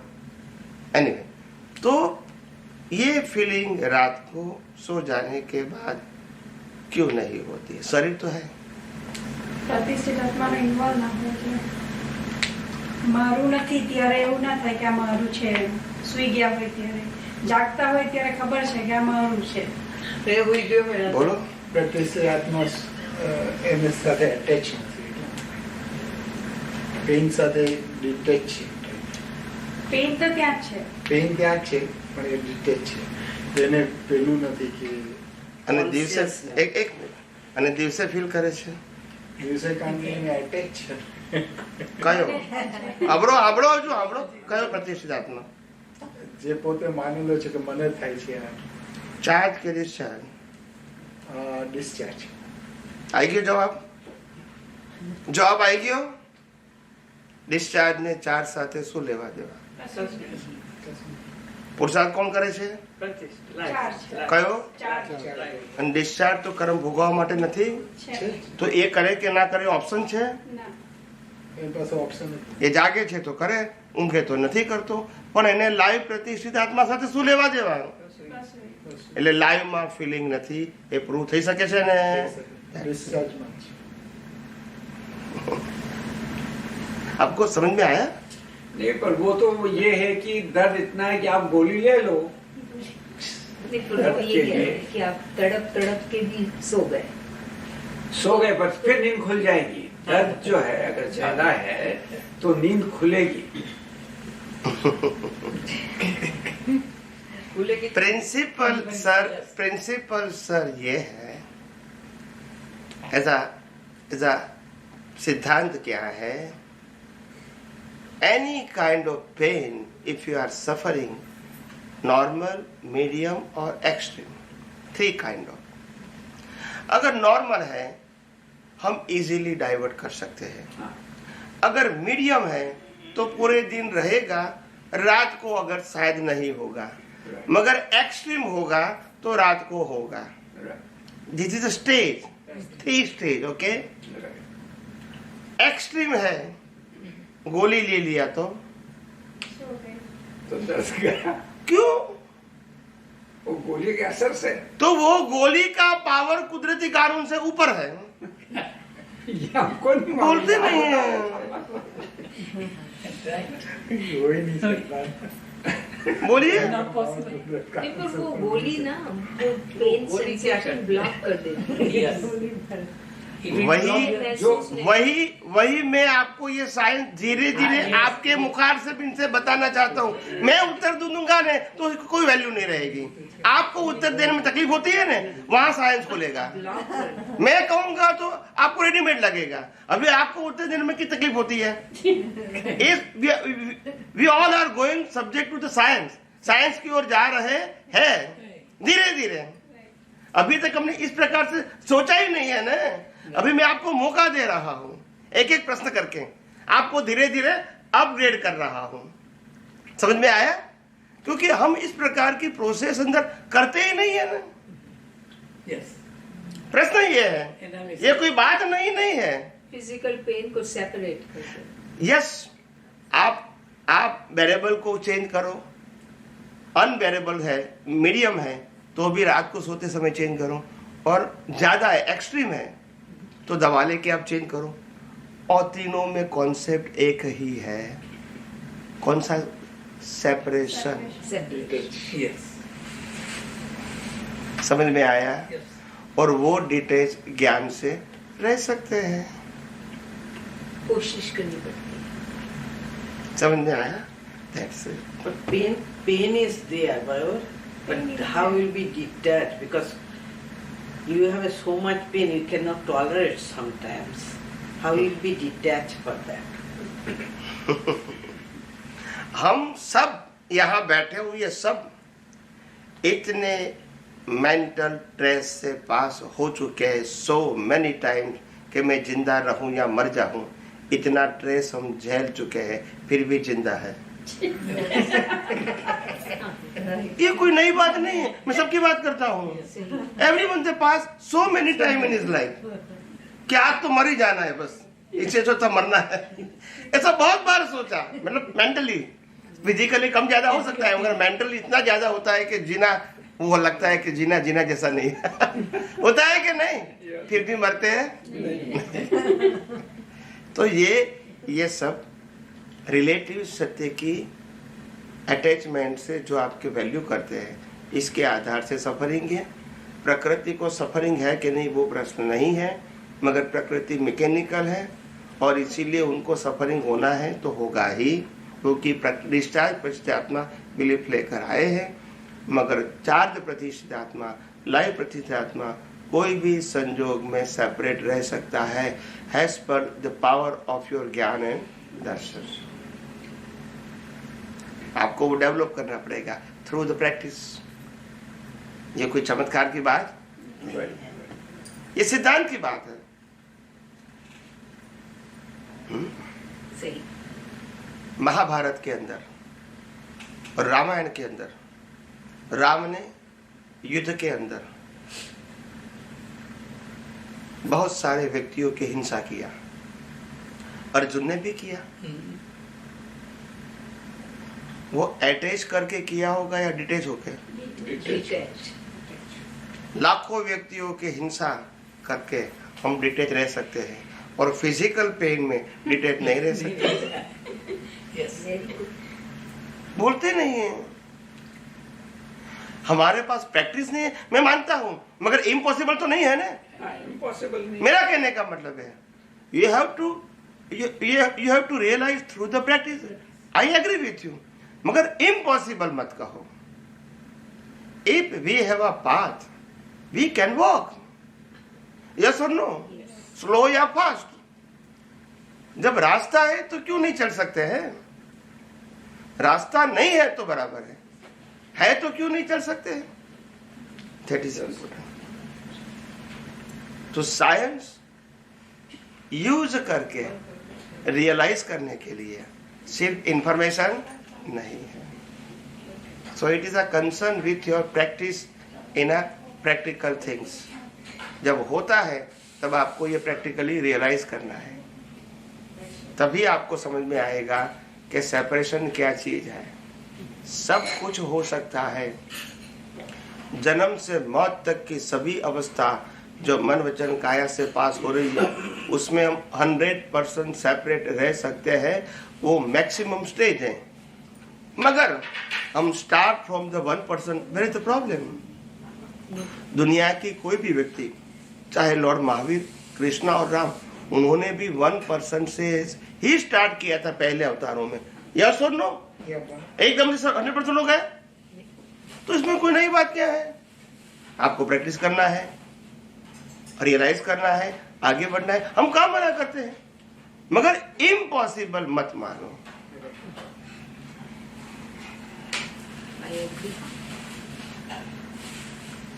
आप खुद इम्पॉसिबल कहोगे तो फिर प्रयास का सवाल है ही नहीं। यू आर सरेंडर टू प्रकृति। समझ में आया? और इसीलिए मैंने कहा प्रतिष्ठित आत्मा का आत्मविश्वास बढ़ाने के लिए मन वचन काया इनकी अवस्था और 5 सेंसेस से अनुभव में आती पूरी सृष्टि को बारंबार करोड़ों बार भी कुदरती रचना देखना ही पड़ेगा। That is a way to separation. ये कोई चमत्कार नहीं होगा, आपको करोड़ों बार देखना पड़ेगा क्योंकि कुदरती रचना ही है। नहीं देखते हैं तो भी, यस और नो? और मैं सिर्फ देखने की बात करता हूं, कोई क्रियाकांड की त्याग करने की बात तो करता ही नहीं हूं। यस और नो? देखो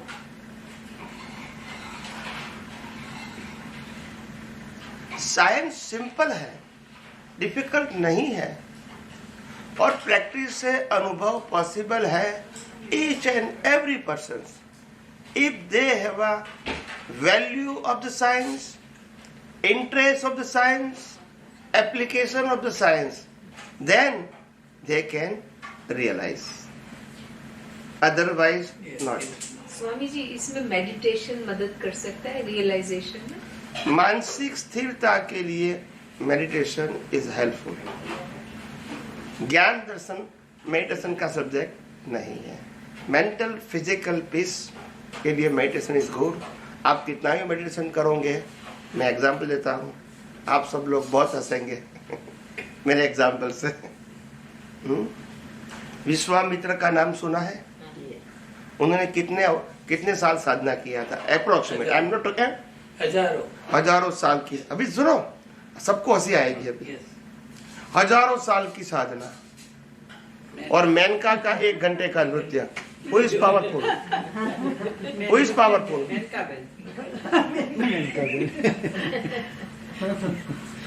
आप समझे?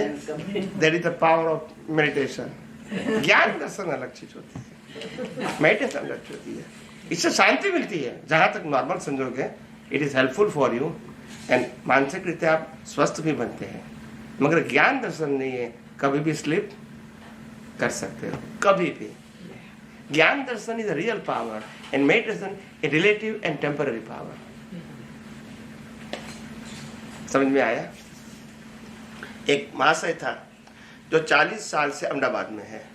40 साल से लोगों को मेडिटेशन सिखा रहे हैं। एक महात्मा मेरे पास उनको लेकर आए सत्संग के लिए, पर्सनली, नॉट सत्संग में नहीं, 1 to 1 मेरे घर पे लेकर आए। तो वो भाई का परिचय दिया मेरे को कि ये भाई मेडिटेशन लोगों को सिखा रहे हैं।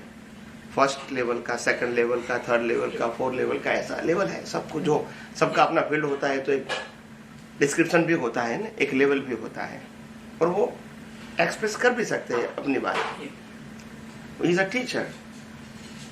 तो उन्होंने कहा कि ये बहुत हाई लेवल के मेडिटेशन के टीचर हैं और वो घंटों तक वो बैठ सकते हैं आंखें बंद करके थ्रू द प्रैक्टिस, और दूसरे को सिखाते हैं।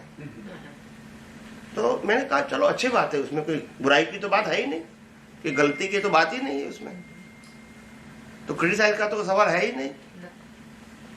फिर मैंने कहा जो भाई मेडिटेशन करवाते हैं उनको मैंने सिंपल क्वेश्चन किया, मेडिटेशन करने से क्या क्या होता है?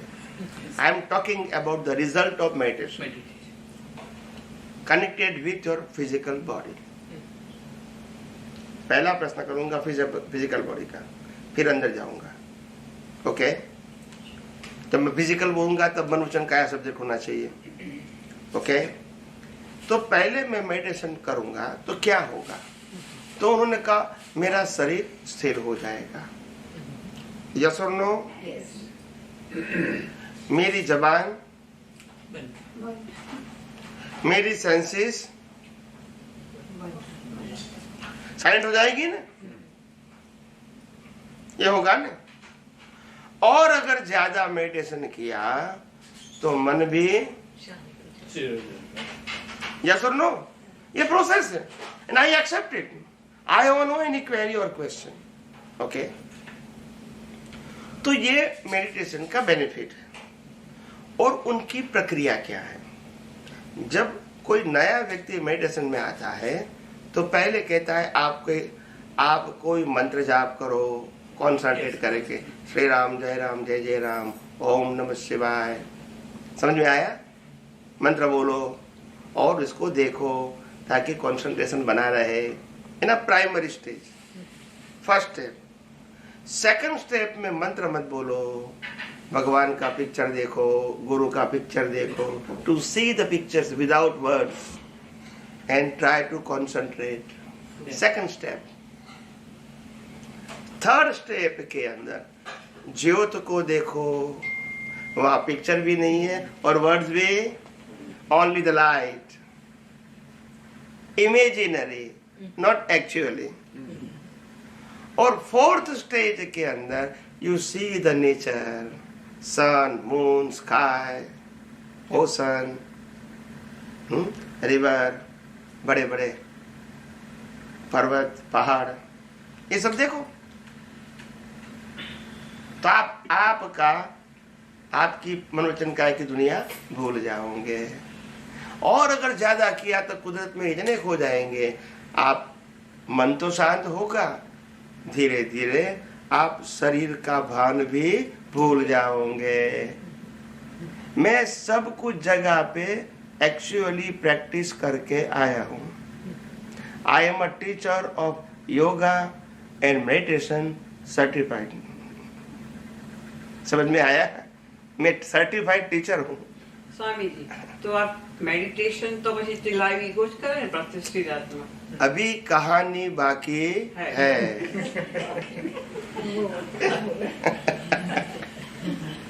तो ये मैंने कहा, उन्होंने कहा, मैंने एक्सेप्ट किया कि जो the way you explain, I agree with you, I have no any query and question. ठीक है, ये आपने प्रोसेस बताया, I agree with you. Physically कहो, मेंटली कहो, और लास्ट में देह भान भी भूल जाता है, ये पूरी प्रोसेस को मैं एक्सेप्ट करता हूं as the level of your meditation. ठीक है, उसमें कोई क्वेश्चन नहीं है। नाउ अभी बहुत इंपॉर्टेंट बात आती है। हम रात को सो जाते हैं, क्या होता है? पहले फिजिकल बताओ, फिर मेंटली बताओ। बोलिए, सब शांत हो जाए, स्थिर થઈ एक एक बोलो, जैसे मैंने स्टेप बताया, गोल गोल नहीं। शरीर और पहले शरीर शांत हुआ, धीरे धीरे धीरे धीरे शरीर शांत हुआ, फिर सेंसेस, शांत शांत मुंह, बंद मन और शरीर को भी। शांत। तो रोज करते हैं, वो करने की जरूरत है? ये रोज नहीं होता है, इसके लिए प्रैक्टिस की जरूरत है। डॉक्टर साहब बोलते नहीं है, जो बर्थ नेचर होता है उसके लिए प्रैक्टिस करने का। तो उनका तो ये ऐसा है ना कि जब आप जगे हुए हो तब जरा शांत रहो। तभी तो लोग जंगल में जाते हैं, वो कंट्री साइड पे जाते हैं, मेडिसिन करवाने वाले पब्लिक में नहीं होते। क्यों आप ऐसा बोलते हो सर? રાત્રે સપના તો હોય છે, સપના આવે ને રાત્રે, એ તો હોય, મેડિટેશન માં ના હોય સપના। Not all the time. મને નહીં ખબર, મેડિટેશન મેડિટેશન માં સપનું ખરું? વિચાર આવે, મેડિટેશનમાં સપના નથી આવતા એવું નથી, હા, સપનાના પ્રકાર જુદા હોય। અચ્છા, they go beyond the physical world અને they go in a natural world, જ્યાં આ રિલેટિવ સત્ય નથી। અચ્છા, એ તમે કીધું ગો બિયોન્ડ, એ એનું ઇમેજિનરી છે કે પાછળનું રિઝલ્ટ રૂપે આવ્યું છે? ઇમેજિનરી જોઈએ ને, ઇમેજિનરી। તો it must be the connection with the past somewhere, કે એનું રોલ આ રીતનું છે।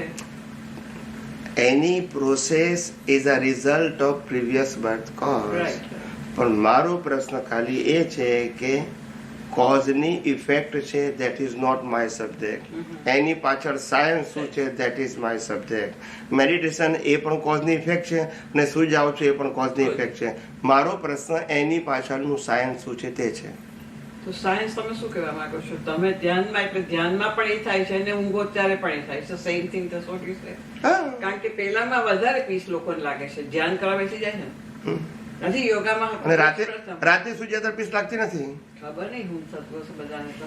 બધા તમને શું થાય છે પણ બીજાની વાત જવા દો ને. તમે પીસ નથી અનુભવતા? મગજમાં સપના દેખાય ને. અરે એક્ટિવિટી તો હોય છે ને, એક્ટિવિટી ઇઝ ધેર રાઈટ. હું શું કહું છું, બોડી રાત્રે કોઈ પણ માણસ સુઈ જાય ત્યારે સવાર ઉઠે ત્યારે ફ્રેશ થાય છે. કેમ? Because they feel peace without any effort. Yes or no? સુઈ જ જવાનું છે, પ્રયત્ન કરવાનો નથી. હવે તમને મૂળ રહસ્ય સાયન્સ હવે કહું છું.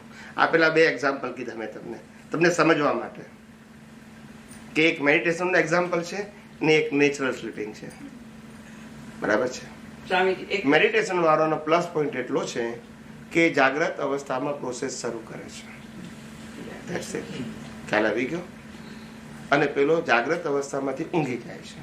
આટલો ડિફરન્સ છે. રિઝલ્ટ બંનેમાં સરખા છે. હવે આગળ કહું છું, હવે એનું સાયન્સ કહું છું. હવે so that this both kind of circumstances or situation, they prove that in both sanjog you are separate as a soul, as a pratisthita atma, and as a pratisthita atma you are observer at the time of body is sleeping or meditation.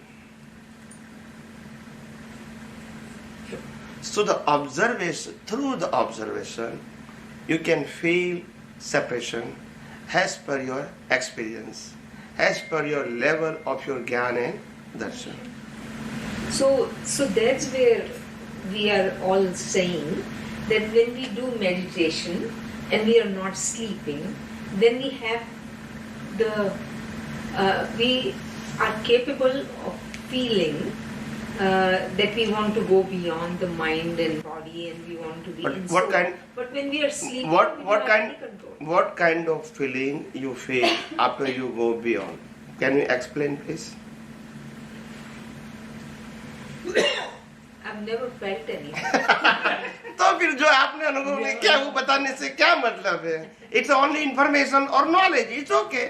Swamiji પણ ધ્યાનમાં तो તો मैं आप सबको धीरे धीरे ऊपर ले रहा हूँ. Wait, you go beyond. Swamiji मैं ચમત્કાર की बात नहीं करूँगा. ધ્યાનમાં ચિત્તની એકાગ્રતા હોય છે રાઈટ. ધ્યાનમાં ધ્યાન કરતા ચિત્ત કોન્સન્ટ્રેટ કરે ને કે જ્યોત પર કરો કે સર્ટન ફિગર પર કરો કે ગુરુ પર કરો કે તમારે જે એ ચિત્તની એકા કોન્સન્ટ્રેશન ચિત્તનું એટલે બીજે બધે જતું હોય તે સ્ટોપ થઈને just A settle on one place. એટલે એનો ચિત્તની શક્તિ ઓખી લે છે આખી ચિત્ત શક્તિ બધી ખીલે કારણ કે જે વેસ્ટ થતી હતી બધે એ વેડફાઈ જતી હતી તે એક જગ્યાએ કોન્સન્ટ્રેટ થાય છે અને એની અસર બોડી પર થાય છે. આત્માને કશું લાગતું હોય નથી. હવે સુઈ જઈએ છે તમે કહો છો ફ્રેશ થઈ જાય છે બટ એમાં ચિત્તની સુતી વખત ચિત્તની એકાગ્રતા હોય છે કારણ કે પ્રતિષ્ઠિત આત્મા તો લાઈવ હોય છે એનું કામ કરતો જ હોય છે. આ તો મશીનરી છે. લાઈવ પ્રતિષ્ઠિત આત્માને ડિસ્ચાર્જ પ્રતિષ્ઠિત આત્માને બોડી સાથે ડાયરેક્ટ શું સંબંધ છે? કશો જ નહીં. તો પછી પ્રશ્ન ક્યાં રહ્યો? એટલે આ ચિત્તની ડિસ્ચાર્જમાં બધું ચિત્તનું છે. તો પછી ડિસ્ચાર્જ વાળો પાર્ટ તો સેપરેટ છે. એવું ફીલ કરવા મળે તો તમને સાયન્સ કહું છું. હવે ડિસ્ચાર્જ તમે આ બધા પાર્ટને લાઈવ માનો છો, ધેટ ઇઝ યોર भ्रांति. એ ભ્રાંતિને તોડો છો. ये सब बातें मैंने आपको भ्रांति तोड़ने के लिए कहा. ये प्रोसेस को बंद करने के लिए नहीं कहा है. मगर आप मानते हो मेरे को हो रहा है, मैंने किया, मेरे को नहीं हो रहा है. ये भ्रांति तोड़ने के लिए you are as a live pratishthatma, as a scientist, you are the only observer. Either meditation, either sleeping. तो स्वामी जी मेडिटेशन करो. दोनों कुदरती रचना है. सो गया वो भी कुदरती रचना और मेडिटेशन करते वो भी કુદરતી. कुदरती रचना. तो धीरे धीरे आपको ऊपर ले गए. पहले मैं बोलता कुदरती रचना है तो आपको समझ में है? नहीं आता. Yes please. તો જે આ ધ્યાન વખતે બોડી એ સાધન છે, સૂતી વખતે પણ બોડી એ સાધન છે. હવે ધ્યાન કરતી વખતે ચિત્ત, ડિસ્ચાર્જ ચિત્ત પણ ખરું, મન બુદ્ધિ અંતસ્કરણ અને ચાર્જિંગ લાઈવ ઈગો. તો એમાં બેનિફિટ કોને ધ્યાન વખતે? કારણ કે પેલો તો સેપરેટ છે, આ કરે છે, તો ચિત્ત ડિસ્ચાર્જમાં જ થાય છે, કુદરતી રચનામાં જ થાય છે બધું. ડિસ્ચાર્જ વાળાને થોડી પીસ અનુભવ થાય છે. ડિસ્ચાર્જ વાળાને જેમ પેલું સુખ દુઃખ અનુભવ થાય છે, અહીંયા પીસનો અનુભવ થાય છે. એ બધું રિઝલ્ટ જ છે બધું. આ બધા લોકો બ્રહ્મલોકમાં ને બધું ફરી આવે છે, કેમ ના ફરી આવે છે? ભ્રમણામાં જ્યાં ફરવું હોય ત્યાં ફરાય. ના, આ બધા બધી ભ્રમણા જ છે બધી. ભ્રમણા પછી ફરી આવે, જોઈ આવે, એ બધું ભ્રમણા. તો શું છે? લોકો એમને કશું કહેતું નહીં, તમે ભેગા થવું જોઈએ લોકોને. વિનુભાઈના ભાઈ ને ભેગા થયેલા જ ને. કોને? વિનુભાઈના ભાઈ રમણભાઈ. રમણભાઈ એ તો ધ્યાનમાં, આ તો બ્રહ્મલોકમાં ને બધે જાય, ફરી આવે. કયા લોકમાં એ ખબર માનતા હતા કે આ જન્મમાં મોક્ષ થાય મેડિટેશન. એની સમજ. પછી ગયા એ તો મોક્ષ ને. મારી જોડે આર્ગ્યુમેન્ટ છે, અમને યાદ નથી. ભાવેશને ત્યાં આવેલા. ના આવેલા હશે, પણ અત્યારે મને રેફરન્સ યાદ નથી આવતો. તમે કહો છો એટલે કીધું હશે, પ્રશ્ન પૂછ્યો હશે, પણ મને યાદ આવજો ને રેફરન્સ. ના, એમનો એક જ કેવું કે મેડિટેશન થી આ જન્મમાં જ મોક્ષ થાય. માનવામાં શું વાંધો છે? માનવામાં આપણે કોઈને ના કહેવાય ભાઈ. તો પછી આ બધી ભ્રાંતિ જ કહેવાય. બ્રહ્મલોકમાં જાય ને પેલા કયા લોકમાં જાય, એ બધું ભ્રાંતિ. जो लोगों के पास मन वचन काया और उनकी अवस्था को कुदरती रचना देखने का ज्ञान ही नहीं है, वो बॉडी से बाहर ही नहीं जाते हैं. ये सब भ्रांति है. अज्ञानी कहाँ तक जा सकते हैं? रिलेटिव सत्य से ऊपर जा ही नहीं सकते हैं. साइंटिस्ट जा सकते हैं, ये कहाँ से जाएंगे? ये सब कल्पना की बात है, એ લોકોની શું ગતિ થાય, એ બધું કરે. इमेजिनेशन है. कि जा क्या रहे. जिसको साइंस ही नहीं मालूम, ट्रूथ ऑफ यूनिवर्स नहीं मालूम, वो कहाँ जाएगा? કારણ કે એ તો ધ્યાનથી જ એ બધું કરે નાટક. कहने का मतलब वो जो कर रहे हैं वो कुदरती रचना है, वो प्रश्न हमारा नहीं है, मगर उनका जो ज्ञान दर्शन का लेवल है, they never go beyond the relative truth. That's it. એમાં આત્માનું કશું નથી આવતું. લેવા દેવા જ નહીં. પછી રિલેટિવ ટ્રુથ થી બહાર જઈ શકે નહીં. એની પાસે યુનિવર્સલ ટ્રુથ નું વિઝન જ નથી, તો પછી કેવી જઈ શકે? તો કમલેશભાઈ, એવું ના હોઈ શકે કે આત્મા ડેવલપ હોય અને એને એવી રીતે બાંધેલું હોય કે જ્યારે મેડિટેશનમાં બેસે ત્યારે એને દેખાય, ખાલી એટલે લઈને આવેલું હોય, એવું બની શકે? दो प्रकार के लोग हो सकते हैं. कभी किसी के पास सिद्धि होती है, सिद्धि जो उदय कर्म में लेकर आए तो खुली हो सकती है, मगर वो भी कुदरती रचना का पार्ट है. और दूसरा बात ये होती है कि अगर किसी के पास बहुत सारा डेवलपमेंट है और वो निर्मोही हो गया है और हिमालय जैसी योगी की जगह पे रहते हो, संसार से कोई मतलब नहीं है, न कोई इच्छा है, ऐसा व्यक्तियों को विशिष्ट प्रकार का डेवलपमेंट का ज्ञान होता है. उनकी आयु भी लंबी हो सकती है, 1000-2000 साल की भी हो सकती है, मगर वो एक्सेप्शनल है. फिर भी वो आत्मा को तो प्राप्त नहीं कर सकते हैं, मगर वो उनके पास कोई ऐसी शक्ति है कि जो संसार में शरीर के साथ भी उस शरीर से अलग रह सकते हैं. इन अवेयरनेस अपने शरीर को सेपरेट देख भी सकते हैं, शरीर से बाहर निकल के घूम सकते हैं, ऐसे हो सकते हैं. वो एक्सेप्शनल है. फिर भी मैं उसको आध्यात्म नहीं कहता हूँ, मगर is one of the powerful man, is little bit beyond than the relative truth.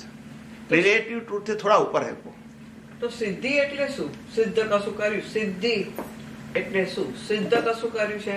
કારણ કે सिद्धि का मतलब होता है जो नॉर्मल व्यक्ति के पास नहीं है वो आपके पास है. આ પણ એટલે શું? પણ હું એની પાસે શું એક્સ્ટ્રા છે? એ શું એક્સ્ટ્રા ઓર્ડિનરી છે એને સિદ્ધિ કહે છે? जैसे एक व्यक्ति आपको देख के आपका भविष्य बता देते हैं, वो सिद्धि है. એટલે દર્શન ખુલ્લું છે. वो फील्ड का અચ્છા, ઓકે. ज्ञान दर्शन नहीं है, वो सब्जेक्ट टू दर्शन है. એવી રીતે કેટલી બધી વિદ્યાઓ નથી મહાવીર સ્વામી બધી મૂકી. એટલે सभी तीर्थंकरों by birth as a gift 82 lakh विद्या होती है. Yes by birth as a gift, as a status of Tirthankar. એનું કરે શું એ લોકો? Is extreme qualification, extreme status. એટલે વર્ક કરે ખરી કે વિદ્યા? ક્યારે યુઝ વાપરે નહીં, એ તો ક્યારે યુઝ ના હા? કરે, ક્યારે યુઝ કરે? નો વેલ્યુ. એ લોકોને બાય પ્રોડક્ટમાં મળે. ઉદય કર્મમાં હોય ઉદય કરે. તો એકાદ વિદ્યા ઉપયોગ કરે. ઉદય કર્મ એને ઈચ્છા ના થાય, નોટ એઝ આ ઉદય કર્મ હોય. પણ એ લોકોને મળી હોય કે પછી બાય પ્રોડક્ટમાં જ મળી જાય? બાય પ્રોડક્ટ જ હોય ને. By product. They are not beggar, okay? Yeah. They never demand. Yeah. But nature will supply because you are qualified. Right. Because you are qualified, nature will give you. You can use it or not, different subject. એ બધી ભૌગોલિક શક્તિઓ કહેવાય. બધી વિનાશી, વિના. relative, મારે તારે not permanent. હા, મારે તારે જતી રહે. જીવતાય જતી રહે. Doesn't matter. દેવ વિદ્યા. જરૂરી નથી કે રહે. તો રાવણને જે 9 ગ્રહો વશ હતા, 9 ગ્રહો એટલે પછી આગ્રહ દુરાગ્રહ જે છે એ જ ગ્રહો ને દાદા ભગવાને બતાવ્યું છે. તો વશ હતા પેલા પેલાને કર્યા તો કેમને એન્જોય મેળ પડે? સિદ્ધિ બધી સાધનાથી. ગ્રહ એટલે ગ્રહના દેવલોકને સિદ્ધ કર્યા, ફિઝિકલ ગ્રહ નહીં.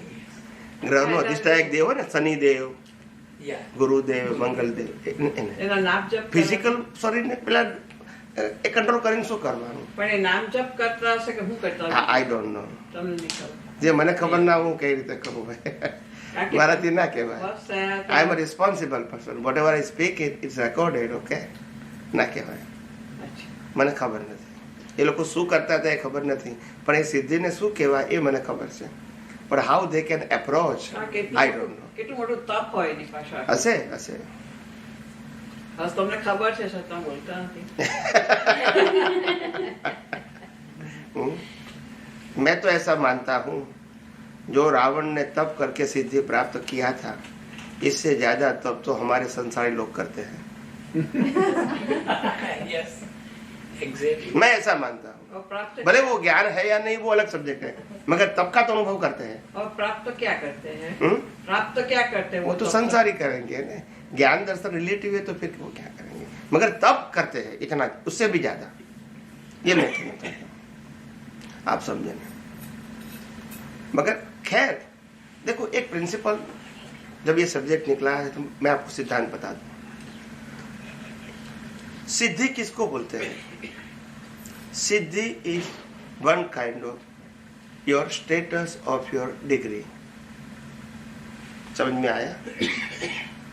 आपके रिलेटिव ज्ञान दर्शन की डिग्री है. डिग्री समझता है? हाँ. इसको सिद्धि बोलते हैं. जैसे मैं 5वीं कक्षा में पास हो गया, मेरे को सर्टिफिकेट मिला, वो डिग्री है मेरी. फिर 10वीं में पास हुआ, 10वीं की मिली. फिर 12 में पास हुआ तो 12 की मिली. फिर ग्रेजुएट हुआ तो उसकी मेरी डिग्री मिली. मगर रिलेटिव सत्य है, सब सिद्धियां रिलेटिव सत्य है, मगर इसको डिग्री बोल सकते हैं. मगर फिर भी टेम्पररी है, आपके लिए टेम्पररी है. कुदरत में रहेगी, आपको कर्म के हिसाब से मिलेगी.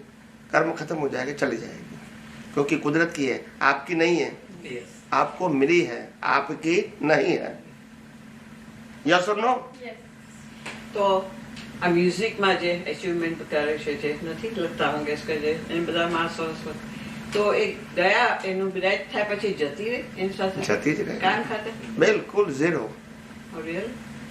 No concern. તો ઘણા છોકરા बोल. નાના હોય ત્યારથી મ્યુઝિકમાં કરી શકતા હોય છે, ये લઈને આવ્યો ને પ્રકૃતિ, તો જતી રહેશે ત્યારે તો ગ્રેટ કરે ને. હા. એ કોઝ ઇફેક્ટ છે, કેમ આમ કરો છો? એટલે એને ભાવ એવા કર્યા છે કે તો continue રાખવું પછી છે. કોઝની ઇફેક્ટ તો આવવાની, ઇફેક્ટની ઇફેક્ટ નહીં આવે. Right. કોઝની ઇફેક્ટ તો આવે, કહું છું જ ને. એટલે એને ચાર્જ કરી હોય ત્યાં. એના ડિસ્ચાર્જ થાય છે. ખ્યાલ આવે? वो जो लोग चूल के ऊपर चलते हैं वो क्या होता है? चूल के ऊपर, आग के ऊपर आग के ऊपर. Is that some kind of सिद्धि? आप भी चल सकते हैं. I am not joking. Yes, yes. मैं आपको प्रयोग बताऊं, फिर क्या तकलीफ હા है? बताओ बताओ उसको. वो फलों का रस आता है ना, खास करके एप्पल, फलों का रस, ये हाथ पे लगा दो, अग्नि में लगाओ, कुछ नहीं होगा. प्रयोग करना उंगली से. સારું કહેવાય, તાળે ત્યારે લગાવી દઉં. हम जानते नहीं ये क्या करेंगे. એટલે ફ્રૂટ જ્યુસ. हाँ, लिक्विड एकदम। Juice, yeah. वो कहता है कि मैं क्या करता हूँ, मैं उसके ऊपर डाल देता हूँ वो क्या कहते हैं, पेट्रोल डालता हूँ, मगर पेट्रोल नहीं डालते हैं, Fruit का juice. वो ये डालते हैं, Right. उसका कोट कर देते, क्या कर देते, कोट। समझ में आया? फिर उसके ऊपर पेट्रोल डालेंगे लास्ट, उसका कोट करने के बाद तो पेट्रोल जलेगा, हाथ नहीं जलेगा, पाँव में भी लगा, अब चल के जा सकते हैं अंगारे के ऊपर। ठीक है, ये सब साइंस है, ये कोई चमत्कार नहीं है, मगर आम लोगों को फिर धार्मिक श्रद्धा के लिए चमत्कार लगता है। It's okay. मैंने बहुत सारी बातों का बचपन से मैंने बहुत स्टडी किया है और मैं हर बातों में साइंस देखता हूँ। बोले दुनिया क्या देखती है वो उनका सब्जेक्ट है, मेरा सब्जेक्ट ये साइंस है बस। शायद मैं जानूँ या न जानूँ वो दूसरा सब्जेक्ट है, मगर एक कोई चमत्कार नहीं है। और दादा भगवान ने भी ये कहा दुनिया में कोई चमत्कार ऐसी चीज है ही नहीं, साइंस है, आप नहीं जानते हो चमत्कार लगता है। દાદા ભગવાન એવું કહેતા હતા કે મન એ મરેલા મરદા જેવું છે, એને આપણે જાગૃત ના કરીએ તો આપણને કશી અસર થાય નહીં.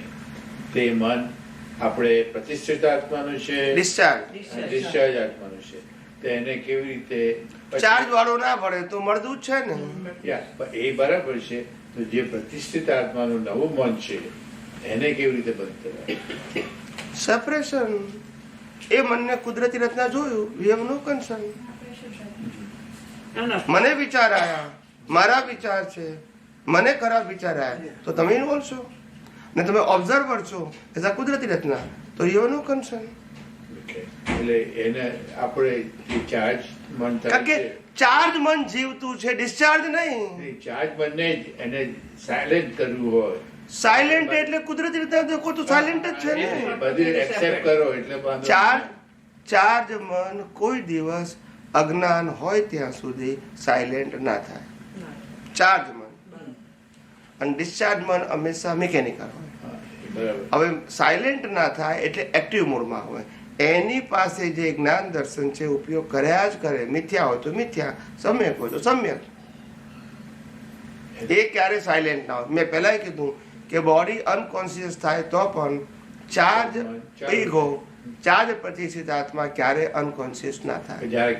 તમને કેટલાય લોકોને ઓપરેશનની અંદર અનકોન્શિયસ કર્યા પછી ખ્યાલ હશે, અંદર એ પોતે જુએ છે કે ડોક્ટર આમ કરે છે, ડોક્ટર આમ કરે છે, બધું દેખાય એને, ખ્યાલ ફીલ થાય, નોટ ફિઝિકલ આઈ, આંખથી નહીં ને ફીલ થાય. પેઇન ખાલી ફીલ ના થાય, એવરીથિંગ દે નો. સમજાય છે? Because of the light. It is not concern with the eye. આ બધું સાયન્સ છે, આ કોઈ ચમત્કાર. પણ જે વ્યક્તિ પોતે ઓપરેશન કરવા જાય ને ફિયર ફીલ કરે તો પછી અનુભવ ના થાય. યાર ઇન્વોલ્વ વિથ ધ બોડી. પણ જે લોકો બોડીથી સેપરેટ રહે છે જાગૃત અવસ્થામાં, બાય એની વે, એવું નથી કે વિજ્ઞાન હોઈ શકે, પણ છૂટા રહી શકે છે અને એને એનેસ્થેસિયા આપવામાં આવે છે અને બોડી શાંત થઈ જાય છે. પછી ઓપરેશનમાં જાય, ડોક્ટર ઓપરેશન કરે, બહાર લાવે, આ બધું જ એને ફીલ થાય. સમજાય છે? હું પેશન્ટની વાત કરું છું. ફીલ થાય પણ પેન ફીલ ના થાય. ધેટ ઇઝ અ લાઈવ પ્રતિષ્ઠિત આત્મા. એનો અંત ક્યારે આવે? જયારે કેવળ જ્ઞાન થાય ત્યારે? ના, પ્રતિષ્ઠિત આત્માનો અંત કેવળ દર્શન થાય ત્યારે. અજ્ઞાન ઝીરો થઈ ગયું એટલે કેવળ જ્ઞાન થયું ને? ના, કેવળ જ્ઞાન નેક્સ્ટ બર્થમાં બીજ પડે. કેવળ અજ્ઞાન નાશ થયું એનું નામ કેવળ દર્શન. અને કેવળ દર્શન થાય તો કેવળ જ્ઞાનનું બીજ પડે, એનું નેક્સ્ટ બર્થમાં, હ્યુમન બર્થમાં રિઝલ્ટ આવે. આ આખી સાયન્ટિફિક પ્રોસેસ છે. માટે લાસ્ટ બર્થમાં કોઈને પુરુષાર્થ હોતો નથી. Everything is automatic. નો પ્રતિષ્ઠિત આત્મા, નો લાઈવ પ્રતિષ્ઠિત આત્મા, only mechanical body and pure solve. The end of the body, the pure soul goes to the moksha. No reincarnation because of no cause. That is the science. In very simple science. ये बातें कोई नहीं करती क्योंकि किताबों में नहीं है, न वेदांत में है, न आगम में है. कहां से करेंगे? इंफॉर्मेशन है, साइंस नहीं है. दादा भगवान ने खुद कहा, ज्ञान मतलब अनुभव ज्ञान ज्ञानी के हृदय में होता है। लोग हृदय में समझे नहीं, लोग ये हृदय में समझे। ये हृदय नहीं, ज्ञान दर्शन में है। ये भाषा होती है, भाषा को आप इतना सिंपल मीनिंग मत लो। ये हृदय में ज्ञान होता है कभी? हृदय का मतलब ज्ञान दर्शन। Heart of the human life is a gyan darshan, because with this heart you create the new birth. और ये जो है ये तो मैकेनिकल है, ये लाइव नहीं है, ये तो अपने आप खत्म हो रहा है। इसमें कोई प्रोग्रेस है और अचीवमेंट भी नहीं है। अचीवमेंट कहाँ है? लाइव प्रतिष्ठात्मा में, उसमें उसका ज्ञान दर्शन होता है। वो ज्ञान दर्शन में ये पूरा ब्रह्मांड का रहस्य होता है। कोई पूछेंगे तो बताएंगे, नहीं पूछेंगे तो नहीं बताएंगे। स्वामी जी, तो साक्षी भाव कैसे ક્રમિક માર્ગમાં? આ તો હમણાં જ્ઞાન અધ્યાત્મ વિજ્ઞાન, પણ અહંકાર એ કરી નથી કે સેપરેટ રહે કે હું આનાથી મુક્ત। એ સરદાર પટેલ ને પેલો આ થયું તું ને કાઢ્યો તો ને કશું પેઇન નતું થયું, એ સાક્ષી ભાવથી થયું હશે? સાક્ષી ભાવ એટલે માનસિક હઠાગ્રહ, હઠાગ્રહ, અને ફિઝિકલ હોય તો શારીરિક હઠાગ્રહ। 6 મહિના સુધી ફૂડ નથી ખાવું, બસ એ શારીરિક હઠાગ્રહ। માનસિક હઠાગ્રહ તમે કાપી નાખો તો મને કઈ નહીં થાય, માનસિક હઠાગ્રહ। એટલો અહંકાર હોય, discharge અહંકાર જ હોય।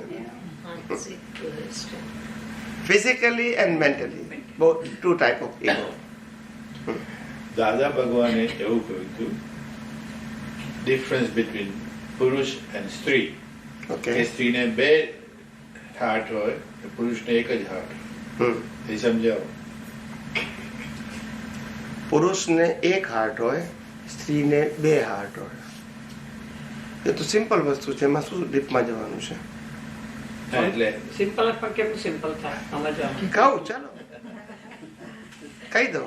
કુદરતી રચના છે ને? ના ના, કુદરત એ આન્સર નહીં, સાયન્સ તો જોઈએ ને। કુદરતી રચના તો છે, આપણે એની પાછળનું સાયન્સ જોઈએ। કુદરતી રચના છે તો આપણે ક્યાં ના પાડીએ છીએ? 1 હાર્ટ છે તોય કુદરતી રચના, 2 છે તોય, અને 1 નથી તોય। પ્રશ્ન એ છે નહીં, એની પાછળનું સાયન્સ શું છે? એમને साइंस न માટે પ્રશ્ન પૂછ્યો કે 1 हार्ट ने 2 हार्ट કેમ? लेडीज के अंदर लेजा form of lady, okay, form of lady के अंदर कपट और लोभ ज्यादा होता है, और पुरुष के अंदर एज अ जेंट्स अहंकार और मान। લેડીઝોને માન તો હોય છે। बताओ बताओ। तो ये क्रोध और मान के कारण पुरुष हमेशा एक्साइटेड होता है, तुरंत बोल देता है। वो रिजर्व रख सकते हैं बात को। और स्त्री ऐसी होती है कपट और लोभ के कारण। आपने अगर अपमान किया है, गुस्सा किया है, या उनकी बातों को नहीं माना है, तो वो रिएक्ट नहीं करेंगी, ये बात को स्टोरेज में रखेंगी। टाइम आएगा तो टाइम बम निकालेंगे। अभी लागने आए, पहले तो बहुत कहा, जब आप जॉब पर से आए तो बोला बूट निकालो, पानी लाओ, चाय लाओ। अभी तुम बीमार हो गए, अभी 10 बार पानी मांगूंगे, जवाब भी बोलते नहीं है। मैं नहीं लाऊंगा ऐसा बोलेंगे भी नहीं, और पानी भी नहीं दूंगे, बोलते। फिर कोई कहेंगे कि पानी को मैंने कहा मना किया है, नहीं समझ में आया? मैंने मना नहीं किया है, यस और नो? कपट किसको बोलते हैं? तो ये जो स्टोरेज है ने, वो लेडीज के पास है, तो वो सेकंड हार्ट बोलते हैं। पुरुष के पास स्टोरेज नहीं है। એટલે નોંધનું સ્ટોરેજ નહીં। यस, નોંધ noted in the heart, whatever happens, noted. जैसे एग्जाम्पल, आपको एग्जाम्पल से समझ में आएगा. હા કે કઈ કઈ બી એવું કરેલું એમ પૂછે છે મગનભાઈ. एक बताओ. तो मैं इसका एग्जाम्पल दे दूं पहले कि ऐसा कैसे होता है. दो हार्ट कैसे होता है और काम कैसे करता है. एग्जाम्पल, पति देव जॉब करके या प्रोफेशन से घर पे आए और पत्नी का मूड है आज बाहर घूमने जाना, खाने के लिए, पिक्चर के लिए या घूमने जाना है, गार्डन में, जो भी कहो. They want to go outside. ये उसका मूड है. मूड समझते हैं ना. और जब हस्बैंड आते हैं तो पानी वानी देते हैं, फ्रेश करने के लिए कहती है. फिर धीरे से कहती है आज हमको बाहर जाने का मूड है, खाना भी बाहर खाएंगे, पिक्चर भी देखेंगे और घूम के फिर वापिस आ जाएंगे. ऐसा पत्नी ने पति को बोल दिया.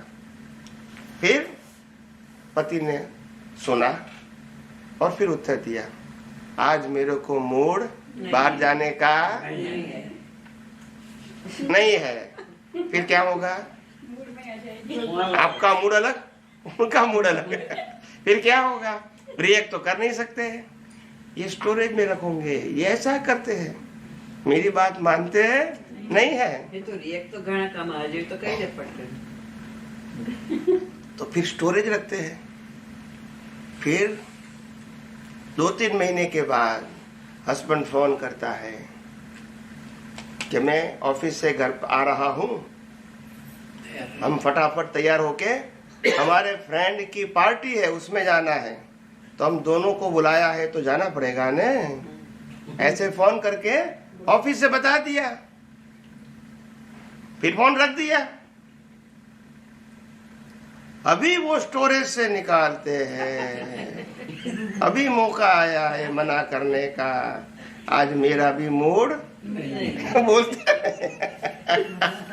मगर ये इतने स्मार्ट होते, कपट के आधार से इतने स्मार्ट होते हैं, जो हस्बैंड ने प्रयोग किया वो शब्द का प्रयोग नहीं करेंगे, कॉपी नहीं करेंगे.